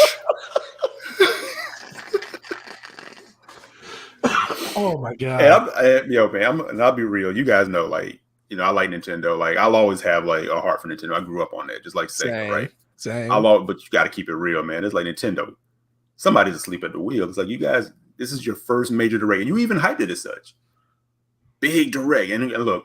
As gamers, there's always something that you can look at in a showcase and be like, yeah, I'll check it out. I'll probably check that out. But we're talking about you're looking for an audience to be captivated, to have some news, some things to be truly hyped about. And I don't think they delivered on anything in that case. Yo, that Direct sucked. I'm sorry. It was bad. 50 minutes, 30 plus games. Only one of them I was interested in. This is why I sold my Switch. I was just like, what am I doing with this? This thing is just collecting dust and taking up space on my desk. I don't need you. I don't know what to do with you. The only time I used my Switch last year is when I went on vacation and I wanted to have something to game on, and the thing was overheating in my hands. I felt like my it was burning my fingers trying to play games poorly. Trying to poorly play modern games. I was just like, I'm sorry, I just can't do this any further. You know, I I gotta let you go. And so this is, I've yet to see anything that that will draw me back in. I always say it, like, let there be one game that I'm really feeling, and I'm like, oh man, I gotta play this game. Now, Triangle Strategy, that game, that title sucks, but Project Triangle Strategy looks really good. Very much reminds me of Final Fantasy Tactics, but that it don't look good enough for me to buy another Switch to play it. Not that good, but it does look like, if I had a Switch, I'd definitely be jumping on that. You know, it's something that I would get if I already got the platform. It's not a game, a game I need to get a platform for. And that's what I saw a whole bunch of throughout this show. A whole bunch of, hey, that game that was out on the other consoles a year ago, we got it now. Hey, we got Fall Guys now. Hey, we got this now. And then, oh, hey, remember that game you played 10 years ago? Well, we bumped the resolution up a tad bit. $60. Come on in. Not even that. What pissed me off about that? Look, I'm not like, Skyward Sword is not like by any means my favorite Zelda, but it's not a bad game, right? But the game didn't sell very well on the Wii. You know, it was like 3.6 million or something like that, which is not a bad number, but for a Nintendo title, for a Zelda, that's pretty, pretty paltry, right? But nothing's so good on that platform, though. Well, on the Wii? No, on the Wii. Oh, no, Wii I U, thought you were talking about Wii U. No. Wii U. Wii U only sold 13 million. So. Yeah, only 13 million. How much did it sell on the regular Wii? The Skyward Sword, I think 3.6 million or something like that. I might be wrong. I think everything was kind of, I don't know. That's the weird thing about Nintendo, because games like Mario Kart, what did Mario Kart sell on the original Wii?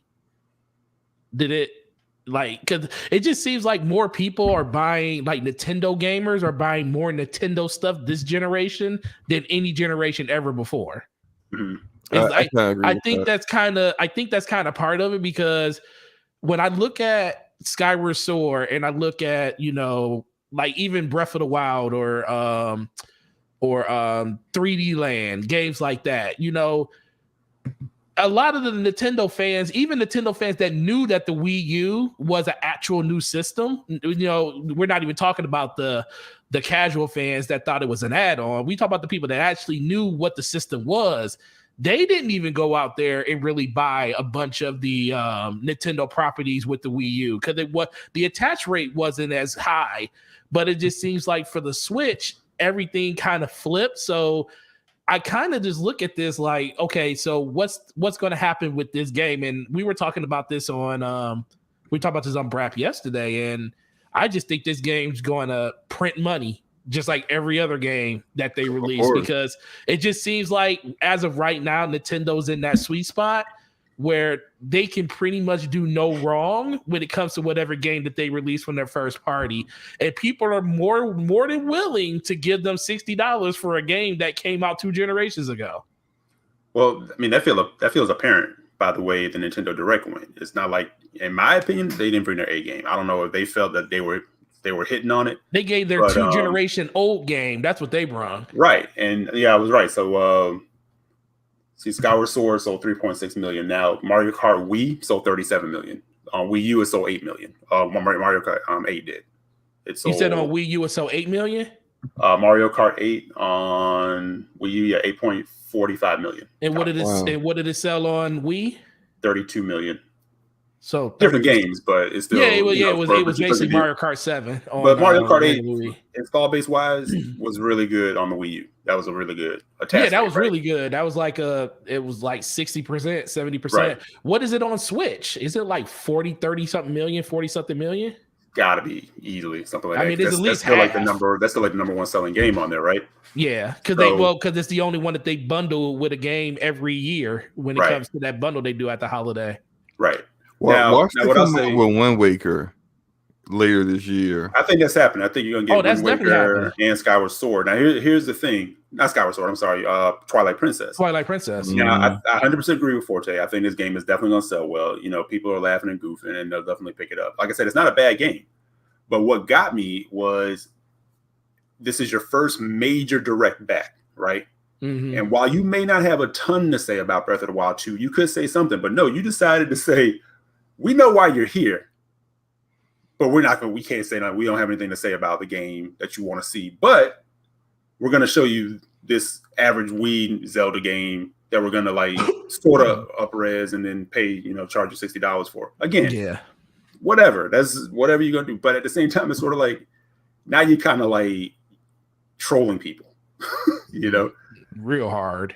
Yeah. Because I mean, I saw the timeline. People were speculating about what we could see and what we might see and this and that. And this and rightfully so, I think, in most cases, as opposed to like, PlayStation and Xbox, because we get more updates from them. And we've learned to kind of, in some cases, start to temper expectation because they talk more. But with Nintendo not having a major direct, it makes sense that people were super hyped on what they were going to show and speculating on what they were going to show and probably really overhyping themselves.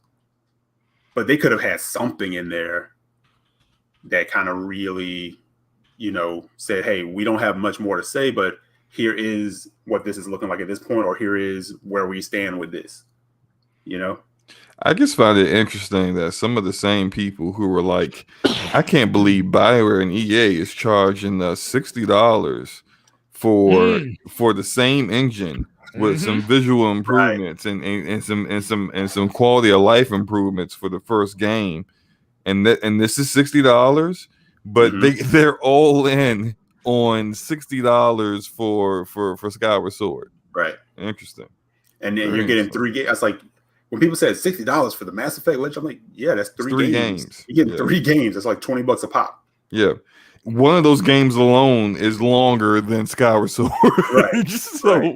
So no, you're right. So the energy is definitely way different when it comes to this kind of thing. And Nintendo, like I'll say it as a Nintendo fan, they definitely get passes, on certain things. But it's I just love how he came out and basically just crushed everybody's dreams. Yeah, that's like you announced that you're not showing us anything. We aren't showing, I come on this. Everybody knows that I'm synonymous with Breath of the Wild 2, and I'm literally gonna come out here and just say, you know what? I'm not here to tell you about Breath of the Wild. Right, but we got something for you.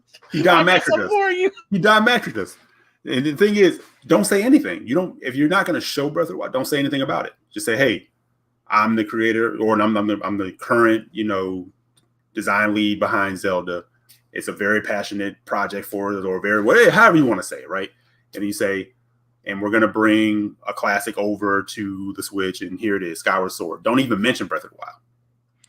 Yeah, but the fact that he actually came out and said, I know my very presence makes you think that we're showing Breath of the Wild 2, but we aren't. The fact that you acknowledge this and still decide to do it, yeah, the balls. They got all of it. It's just like, wow, you just I know I'm disappointing you by being here, and yet here I am disappointing you anyway. Shows you how much I care. Meanwhile, here's this old crap that's a decade old that you already played. $60. Mm-hmm. Yeah, and they do that because they know. I mean, what are you going to do? Are you not going to spend $60 on this immediately? Right. Oh, you are. So shut up. That's why we don't give you guys good online. That's why you guys still begging for a achievement system and just to message your friends hello on the Switch. Yeah. You're begging us for features that you had previously that we took away for no reason whatsoever, and we still won't give them to you. But you still buy everything that we do. Thank you, but no thank you. It's like, thank you. We still won't do anything that you want us to do, but we'll gladly take your money and we'll gladly hand it over. Mm-hmm. Because I was laughing earlier too about the Monster Hunter Pro controller, and I think the Pro controller is a good controller. I think the build is really good. But I'm like, this controller is $74. It doesn't have a headphone jack. It's more expensive than the Series X controllers and the DualSense controller. Woo! Mm-hmm. But they're gonna sell it. It's gonna sell out. Yep. Watch, just like that Monster Hunter console. It's gonna sell out. It's gonna sell out because there are people who just refuse to hold them accountable. Mm-hmm. Yeah. I think for a lot of people, it just truly comes down. Nintendo's going to be Nintendo. They're going to charge people for old stuff. They don't need an eShop to do it anymore. They said, we got to give you this eShop that gives you these older games and you buy them for $10 each. No, we can charge $60 and give you a physical release of it and get even more money for all these. But I disagree with that. Nintendo's not going to be Nintendo. People say that when they just excuse away the things that Nintendo chooses to do. But if you didn't just basically give them your entire wallet and say, just give me back what you think I should have back from that. If you didn't do that every time they sneezed some trash old content out, then maybe they wouldn't be Nintendo being Nintendo. Maybe they'll be Nintendo trying to compete for your dollars. Maybe they'll be that Nintendo if y'all stop bending over and spreading your cheeks every time they did a direct. I'm just saying, like it's I don't ridiculous. think anybody bent over. I think it's kind of yes. No. I think it's been kind of consistent outside of the hardcore Nintendo fan that said that event was not it. Yeah, but what is that? This Nintendo care that you said? It's still not going to change the fact that they're going to still go out there and buy exactly. So it means nothing. It means nothing. Because if Sony or Microsoft makes an event like that, they feel it in their pocket. Because people are like, that was trash, and I don't even know if I'm buying these games because that was trash. Right. Well, you know what? And then we get public apologies from executives and stuff like that. Oh, hey, we messed up. We missed the mark here. So, we said we were going to do this and we didn't do it. We apologize. That's holding people accountable. Who holds Nintendo accountable? Well, let me ask you this. Let me ask you guys this. I'm gonna ask eJack this. Do you think that Nintendo does this because they truly know that they have evergreen content? This is like, to me, of all of the systems, of every game that releases, Nintendo truly treats their IPs like evergreen. They treat it like, not only are you going to buy this on this platform, you're going to buy it on the 10th platform 17 years from now, because that's how good these games are. And the value they basically talk about how that value like withstands the test of time. What do you think about that? I think. Do you even think that's a thing? I do, because I think Nintendo. Look at where Nintendo stands. Like, Nintendo is, in a lot of ways, it's timeless. It's generational. Like, most kids, before they even really touch a controller, know who Mario is. Yep. And if you really think about their IP and think about like their characters have kind of transcended gaming and have now kind of landed in a place in pop culture where, Mickey Mouse, Bugs Bunny, Superman, these characters sit. Like, Mario sits right up there with them, where kids, they just recognize it to the point they got a theme park. They got a theme park in Japan now. So while nerds like us will be like, if Busch Gardens did an Uncharted ride, we'd know what that is. But most kids are like, oh, it's just something called Uncharted. They wouldn't know, but they would damn sure know there was a Mario Land. That's true. It's like a whole different thing. Nintendo's very aware of where their IP is. It's their IP that makes them, that nostalgia is strong because, like I said, it's generational. You have parents who very much identify with it. And even if they're not gamers, they're completely happy with getting their children these systems and these games because they remember a fondness about it. Yep. Even if they themselves are not playing anymore. That's true. And I think this is the one instance where we get a lot of people to say, first party doesn't matter. They don't know Nintendo, because Nintendo first party is the only thing that matters. They make their, like how some other platforms like Xbox and PlayStation, yes, they do cater their platforms to their own IPs, but they do a lot to cater to what developers want to do with the platform on the outside too.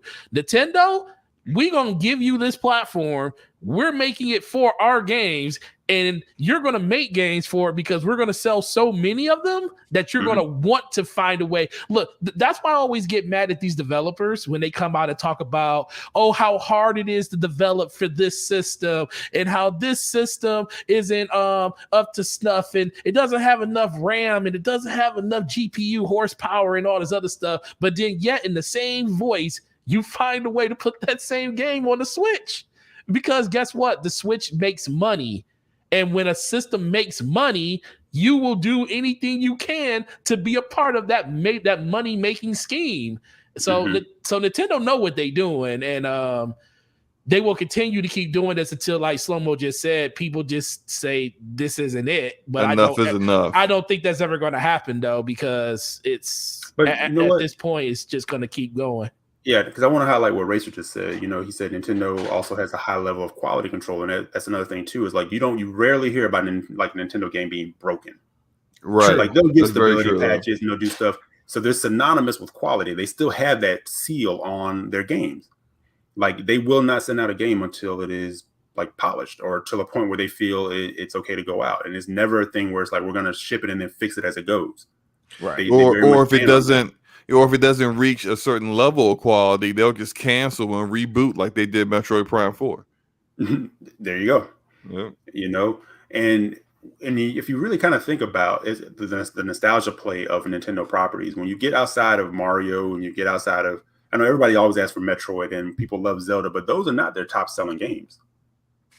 You know, they do okay, but it's always the Mario stuff, right? And now, I mean, if you really want to be real with it, Tom Nook has just kind of moved into the apartment right under Mario. Right next to right. He's literally one floor under Mario at this point. Yeah, he went from being something. I mean, they did really well with that, like on the 3DS, you know, with New Leaf, but they did incredibly well. I mean, it's a whole different thing now. It's something before that they kind of did because they have fans asking for it, but now it's that thing. You're gonna see that a lot more. It's gonna come around a lot more because it's definitely it's earned its keep. So to speak, right? But again, it's just when it comes to the first party portion of it, when you get a Nintendo game, and that's the thing, Nintendo, when the way they design games, it's not just people say they milk Mario. Yeah, they put Mario in a lot of things, but what they typically do is they find like a gameplay loop and then they utilize their IP with it.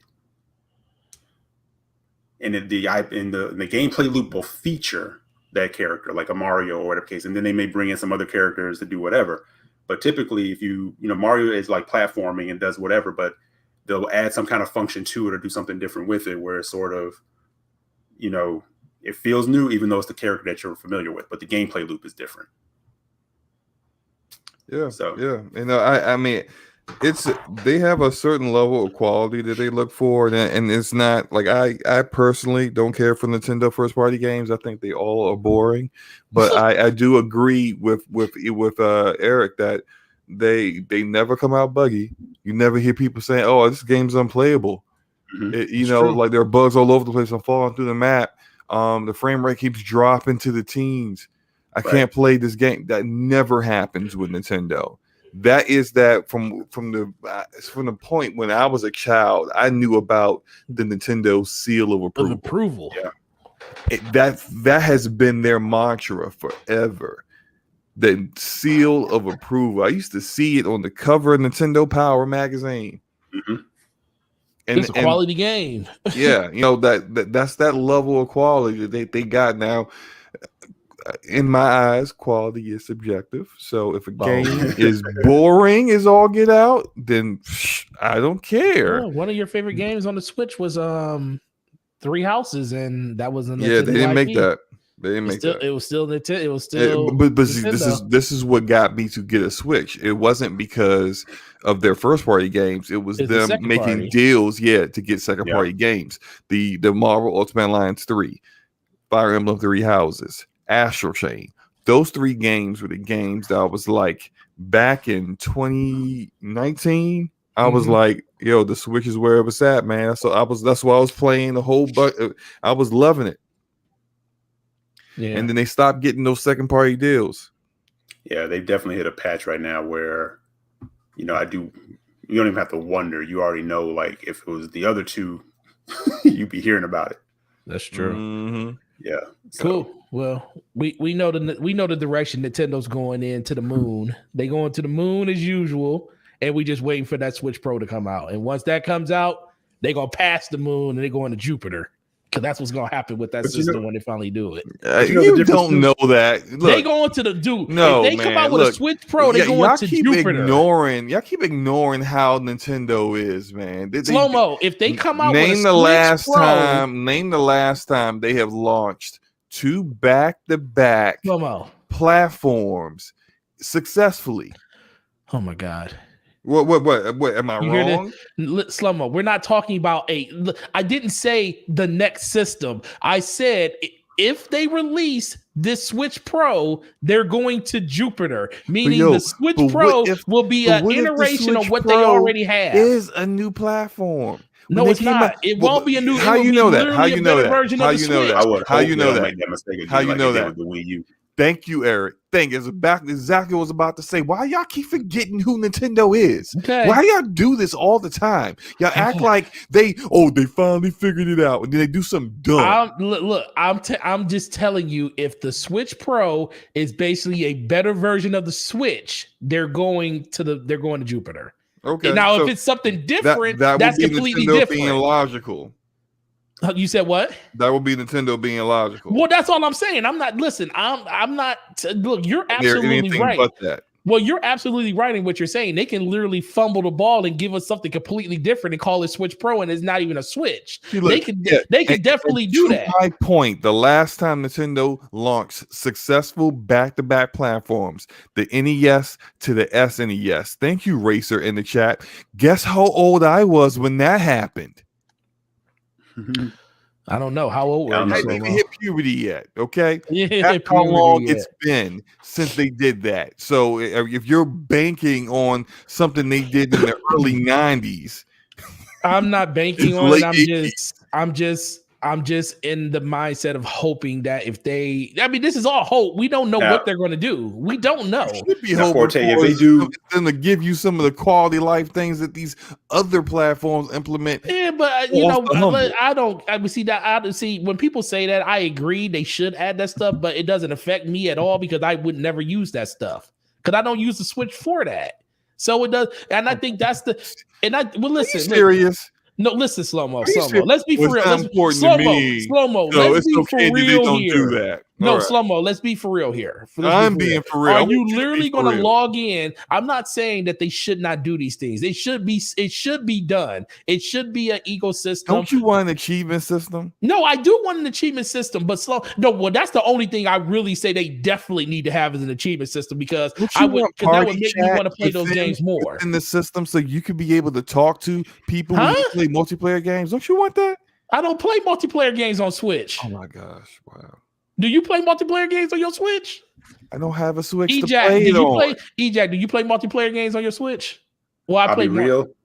I would play more if I had an onboard like party chat. I mean, I don't play, like I said, I don't play a ton of multiplayer like as it is. Yeah, I mean, I would do it with Mario Kart and probably Splatoon and stuff like that. Yeah, if you had the opportunity to do it. Yeah, but it's not. Yeah, but it's not a focal point to me, and it's like I said, that's me. That's me because I know that platform isn't suited for what I wanted to be, and maybe that would change if they did add that stuff. Because over the course of forever, Nintendo has never given us that, so it kind of just hasn't been a thing. So they should definitely add that type of stuff. But for most people, for a lot of people, they're just fine with what they actually got. I mean, I don't like being able to log into a phone and having to do all this crazy stuff to be able to access a voice chat. That's crazy. The thing is, Discord mobile on my phone. Hey guys, come join Discord with me. So for real. So we can. The Wii U actually had usernames and chat. Yeah, they had username, but that was a home console. It's something when they get into the portable realm, it's like a whole different thing. Well, because you got to account for everybody not having internet. Yeah, so it's just and you just don't allow people to get online when you don't have internet. I mean, how's that any different than anything else? Well, I mean, like sooner or later they're gonna do. Who knows, someone? When it comes to that one thing, I can't argue you with it because you're absolutely right. Their ecosystem when it comes to having people play together is just backwards. So that's something that I don't have any hope in them ever turning around because they have never shown an instance where they actually. But I do think when it just comes to hardware, I do think if they give us basically a refresh of what this is, basically if they do what the 3DS was and they go to the new 3DS, but they have a more substantial upgrade where it's not just slightly better overclocked CPU or GPU or something like that, I think they have a really good opportunity of really not doubling, but probably almost coming close to doubling their sales. That's what I was gonna say, Forte. Like if it's like the the 3DS upgrade, which they didn't really utilize. I think they're better, honestly, which is funny. Their better upgrade was when they snatched the 3D out and just did the 2DS. Yes, that was the better. That was actually the better upgrade because it had a bigger screen and everything else. And the battery life got better because the 3D thing was a whole gimmick. Which was a gimmick. I hated that 3D thing. I turned it off anyway. So the 2DS was actually the better option. So yeah. Opinion. I think that's more. Maybe that's the way I'll talk about it from now on because I do think that's the better comparison. If it's something outside of what the 2DS upgrade from the 3DS was, then I don't know what Nintendo's thinking because that's literally their blueprint to basically double their sales almost. But who really knows? I just all I'm saying is right. Don't be surprised. If the Switch Pro come out. And it's a pterodactyl. It's like of a pterodactyl. Slow-mo. They come out and it's called the Switch U. It's a wrap. We in trouble. Exactly. It comes out, and it's literally like Yoshi, and it's like Yoshi is pooping out the controller. Like that's how you get the controller. He just poops it out, and then you play your games. That's how you store it. Like you put it in Yoshi's mouth, and then the system's inside Yoshi's stomach, and then he just poops out the controller when you're ready to play. Look, right. I'm telling you, like these. You think I'm joking? And there's a Nintendo executive listening to this right now, like, oh, these are great ideas. Let's do that. Let's implement this immediately. Let's prototype this off of our cardboard, all the cardboard to be made that no one bought. Like, come on, man. A lot of people bought that cardboard Slomo. Once again, ecjax, did you buy that? Did you buy that cardboard? No. Oh, I thought you were telling on yourself. Even on clearance, I was like, no, I didn't buy it either. I didn't buy that stuff. Once again, more. You got to draw a line somewhere. You got to draw a line somewhere, man. But the one thing you could be as mad as you want about that Skyward Sword, but the one thing you will not be able to say is, "I'll wait for it to go on sale." It definitely ain't gonna ever go on sale. Never gonna go on sale. It took them 4 years to put Breath of the Wild on sale, and it was only $10 cheaper. Yep. Yeah. What's crazy too? Like the other day, I checked in. I actually have my Wii U hooked up. My daughter and I still play stuff on it. I said I haven't been in the store in a while. Let me see what's in there. Maybe some stuff is price drop. I don't know what I was thinking. Those same eShop games in the Wii U, you can still buy them. Yep. They are still regular price. Still $60. They're still. Yep. Even their 3D All Stars that's about to leave the store in about a month. That's still $60. They ain't even trying to even give you a cheaper value. Say, hey, last minute sale before the game disappears forever. And they still gonna say, nah, man, you giving us $60 for this. But no, that was a good conversation right there. Let's transition to the final topic. Bungie is trying to build. Oh yeah, Bungie. I say, you know what, Slomo? I left this towards the end because I know you're going to cringe halfway through it, so it's not going to be that long of a conversation. It's not going to be that long of a conversation. Right now. So So I really liked the tweet you put out earlier, Slomo, where you basically hit up me incognito about this, because I didn't even know about this until I saw your tweet. Then I looked at the article and I was like, oh, this is interesting. Oh, so I have myself to blame for this. Yeah, you do. Because I didn't even know about this, Slomo. I was like head down in the dirt like an ostrich and stuff, or whatever bird that is to put their head in the dirt. I don't know. But Slomo, what's going on? What's going on with Bungie that you had to tweet out to me and tell me what's going on? I was trying to figure out where they're getting all this money from to do everything that they're doing. They are expanding on the Seattle, or I don't know if they're in Seattle anymore. Yeah, they're Maybe in Seattle. Redmond. Okay, all right. The Seattle headquarters, they're expanding that for apparently all of these developers that they hired since the pandemic started that have never actually been in the headquarters because they've all been working from home. We're working remotely. 25% of the staff has never seen the studio. That's wild. So you've increased 25%. Then you also are opening another studio in Amsterdam, not to develop games, but to just handle all of the administrative kind of stuff, the publishing and the marketing, all the other stuff. So you're organizing things where you have your entire studio in Seattle that's just all about developing games, and you got multiple unannounced games that are not Destiny that you're working on, and you're working with Hollywood type people to do a TV or film adaptation of Destiny. And I'm just sitting here just like, weren't y'all just like basically, begging NetEase for money a few years ago? Like what happened? Was the bag for being in Game Pass that big?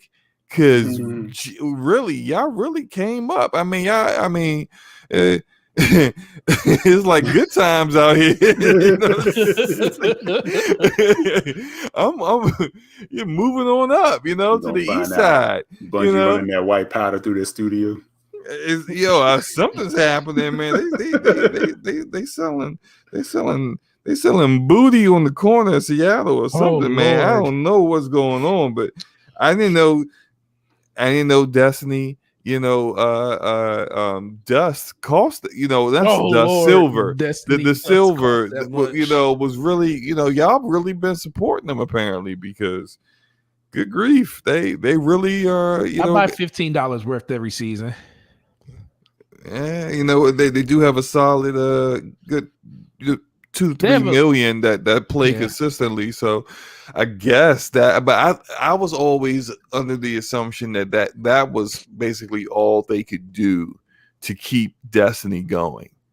But if you look at how they've changed the content now, they already told y'all you're not getting them big old expansions like I used to get no more. That's a year. Yeah, that's it. It's a wrap on that. So you get those kind of expansions once, a year. Everything else is going to be really, really minimal in what you're getting. And so, they don't have those 2 co-development studios anymore, and all their other additional developers that aren't working on Destiny, they're working on other games. The game for NetEase, and apparently something else completely that's not Destiny related. And that's good. I'm happy to see them expanding beyond Destiny. You don't want to put all your eggs in one basket, because it's something. If I've been seeing things they're saying that the player base for Destiny is dwindling. Slowly but surely. It's not like it's like a drastic drop off like what happened with Warframe, but it's been slowly dwindling. What if that continues? What if, like, in 2 or 3 years, it's a barren wasteland? You don't know what happens in the future. Make sure that you have divested yourself in other areas well enough that you may have a saving grace and say a whole new game that no one has seen yet that turns out to be the bee's knees, and everyone's got to play it when it comes out. And I think that's pretty good. It's pretty good for them. I think this is kind of make it break it though. This is like a crossroads for them, because this could be where. And I even saw that the Amsterdam studio it said publishing as well. So what if they kind of pull a Gearbox? They start publishing games for smaller developers, like that. That's a way to kind of generate some revenue and keep you kind of going. So this could really be where they take off. And they always say they wanted to be independent, and they really proved that they could do that, and they find a way to make that happen.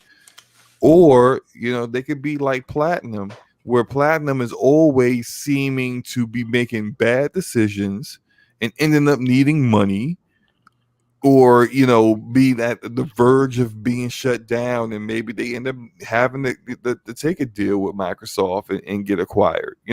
It's good. It's like one of those things where it could go either way. This could be just this could be the turning point for the entire company, or it could be like the biggest mistake they ever made. Definitely. What you think, E? I'm kind of with Slomo. Like I saw that too when Slomo tweeted that. I was like, that is a very, a very good point. But I am intrigued. I'm intrigued when they mentioned a new studio for a new IP, because I would very much like to see what else Bungie may have cooking. Because even before Destiny, with Halo and everything, Bungie was definitely one of my favorite devs. They still are. I have that love-hate relationship when it comes to Destiny, and it's only because I just don't have the time to sink into it that they want from me, but every time I go into Destiny, I love, the gameplay, gunplay, phenomenal. All that stuff's phenomenal. I love the world and everything else like that. But I'm all for, seeing a dev try to expand. I think, like Slomo said, they need to expand because, what does the next 5 years or so look like for them with Destiny alone? Right. So this is to me a smart move to try to at least see where you lie or see where you fall. Like Slomo said, it could be make or break. It could be super successful. Maybe this is the beginning of Bungie actually expanding even more. We'll see what they have in them. We'll see what kind of talent they have in them. Have they been Destiny-fied so long that they may not have anything else in them as far as vision? But I doubt that. Yeah, so they're a talented studio. I just want to see what else they have, and whatever it is, I hope it's vastly different than a first-person shooter. Right. Yeah. I'm willing to see.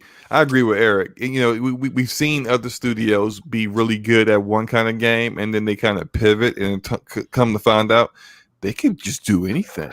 We've seen it with Insomniac. We've seen it with Respawn Entertainment. We potentially see it with Playground Games. Going from being a studio that makes high quality racers to potentially making a high quality action RPG. That remains to be seen. We'll see what happens. But I kind of want to see Bungie try that. Okay, you got the whole shooter mechanics down. You got the looter shooter thing. Well, I don't know. I'm not gonna say you got it down, but you're the best at it right now. What else can you do? Can you make an RPG? Can you make a third person action game? What else? What else can you do? And I kind of want to see how.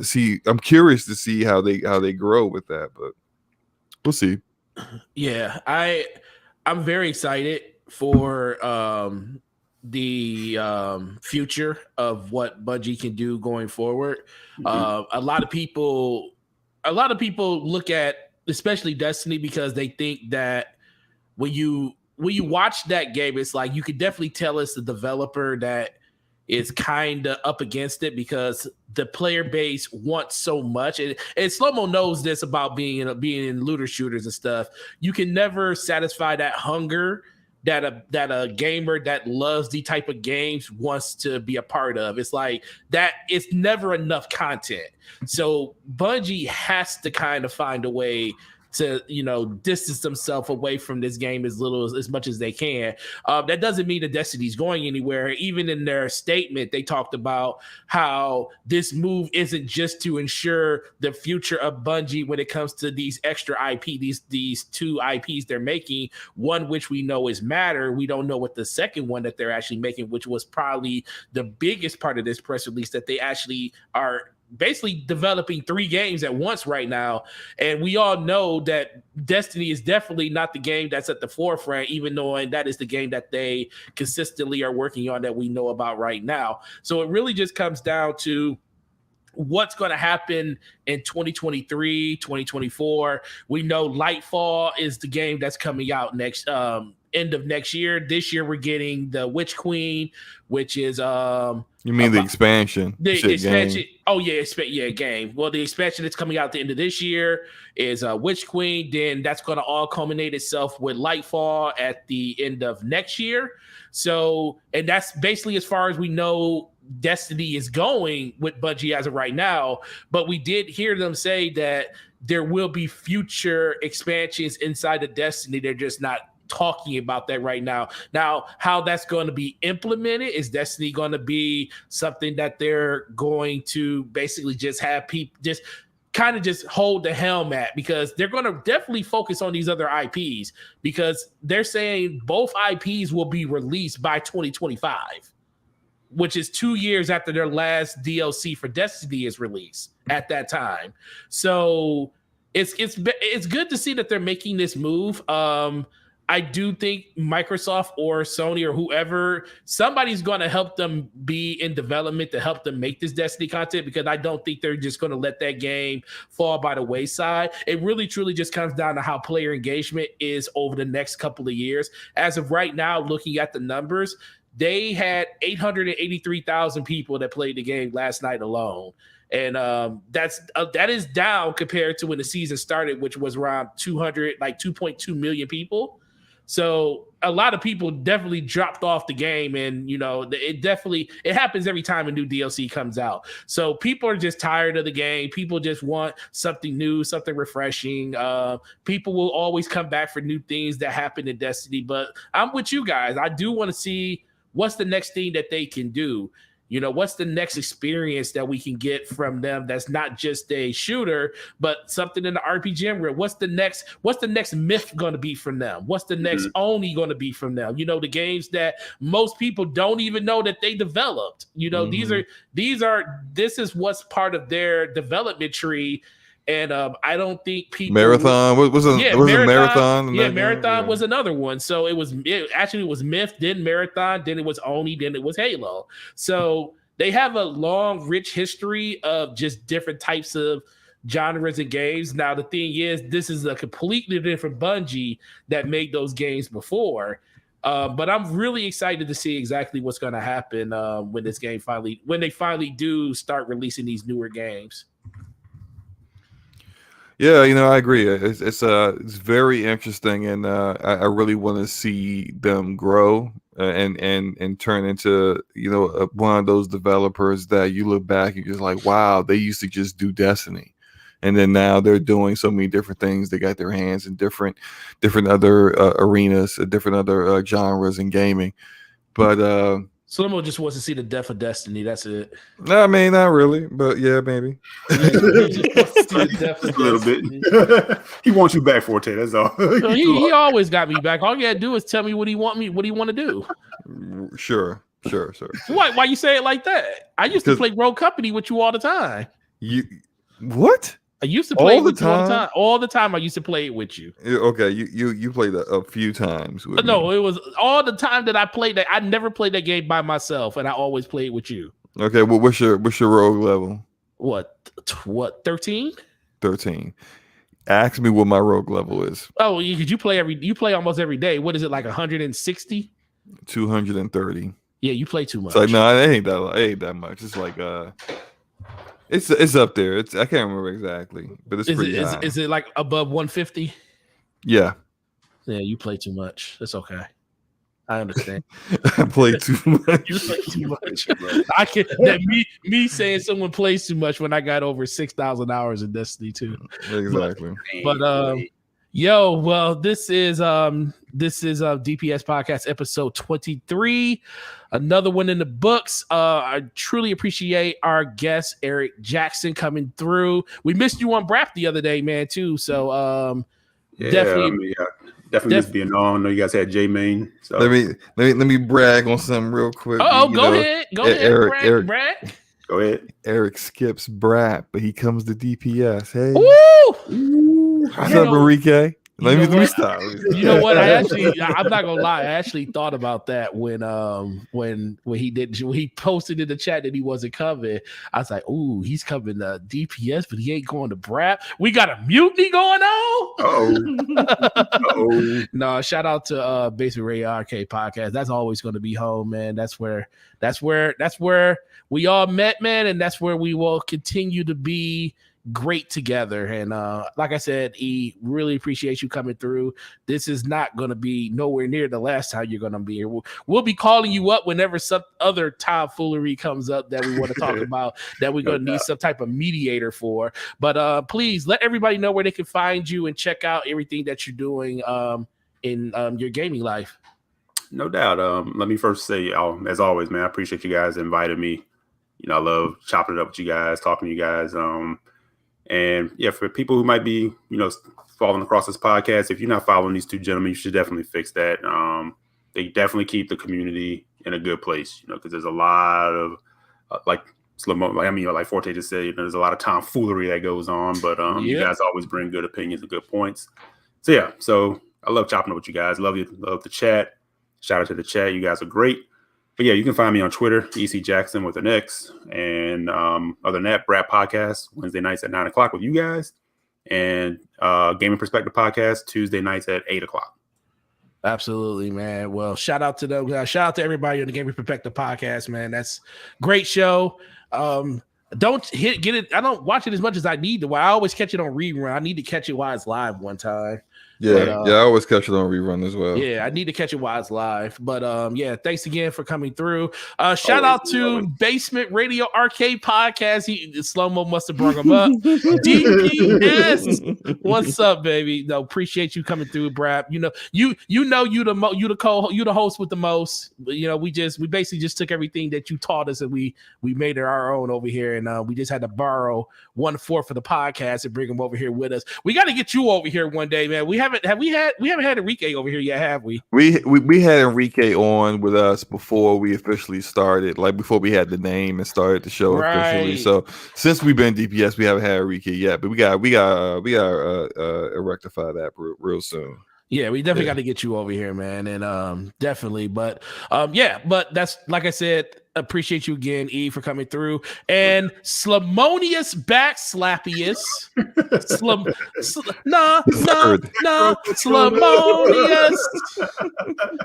Slamonius. I am. Let me stop. Let me stop. I'm gonna have to get a little button put on my keyboard to actually play that noise whenever I want to say your name. Oh man, great show, man. Great show. I feel like the time just flew by. I feel like we just got started and it's already 2 hours in, and we wrapping it up. So, but that's how it is on DPS, man. It's always a good time, and you never feel like you're bored. You never feel like you're watching a Nintendo Direct. So yeah, great show, guys. Eric, always great having a good conversation and chopping up with you, man. My channel hit 902 subs. So I'm in the home stretch for that 1,000. Man, I gotta play Bugsnax when I do that, but I try to block that out of my thoughts. I don't want the harp on that, the nightmares of I'm not trying to think about it, but check out the channel. I think I make good content, and if you haven't checked it out yet, maybe you'll like it too. Hey, but yeah, that's it, man. And y'all have a great weekend, because I know I'm not going to talk to y'all. Some of you guys, until next week on where we have DPS on my channel. Some of you other guys, we'll be getting together again on Scumcast this Saturday, 4 p.m. Eastern, with the Ash and Luca on her channel. And yeah, that's about it. I'm 45 minutes to WandaVision. That's all I'm thinking about right now. So let's. Oh, is that a season finale? No, I think this is like the penultimate. Okay, got you. Yeah, I'm waiting for everything to be out. Then I'll binge. You haven't watched it? Nope, haven't watched any of it. Oh man, you missed out, man. That's a good reason. Well, I heard the first 3 episodes was the setup, and it really picked up on episode 4 like a lot.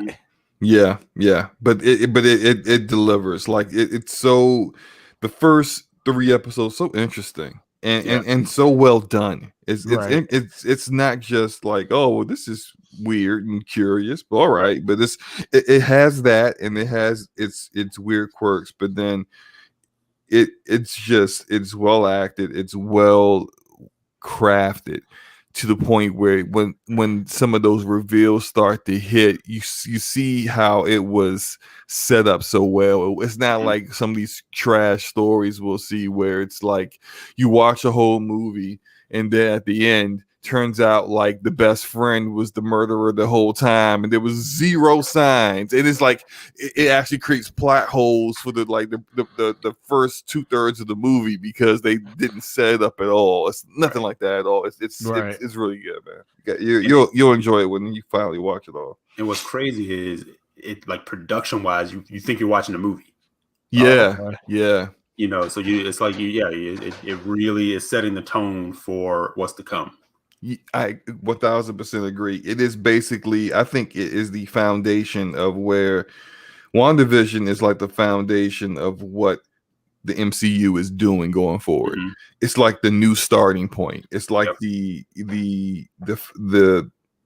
Big Bang in a sense, where from here is where everything will go off in different directions. We already know, based off of this, a lot of it's going to be influence of what happened in this is going to influence what's going to happen in the next Doctor Strange movie. Right. Some of it due to, say, like Monica Rambeau, who is an awesome character, and the actress has been nailing it. She's been great. Yeah. She's going to be in Captain Marvel 2. And it's just like you see where so much of what's happening in this is being what is going to be used going forward for even potentially bringing the X-Men in and all kinds of other stuff. So it's just awesome. If you haven't checked it out, you got Disney Plus, just go through it, enjoy it. Yep. Yeah. Shout out to Darksaya with the $2 super sticker. Appreciate you, bro. Always here to chalk it up with you guys. Shout out to everybody in the chat, man. Another great episode with you guys. You guys always show up. You always support both of our channels. Make sure you follow both of these gentlemen on Twitter. Follow and make sure you subscribe to SlomoBackslap's channel if you haven't. And we are about to be up out of here, man. You guys have a great week. See you next week for DPS Podcast episode 24 on my co-host SlomoBackslap's channel. And we will see you guys next week. Have a good week. And make sure y'all stay safe out there with all that snow about to fall. No doubt. Yeah. All right. Later, guys. Peace.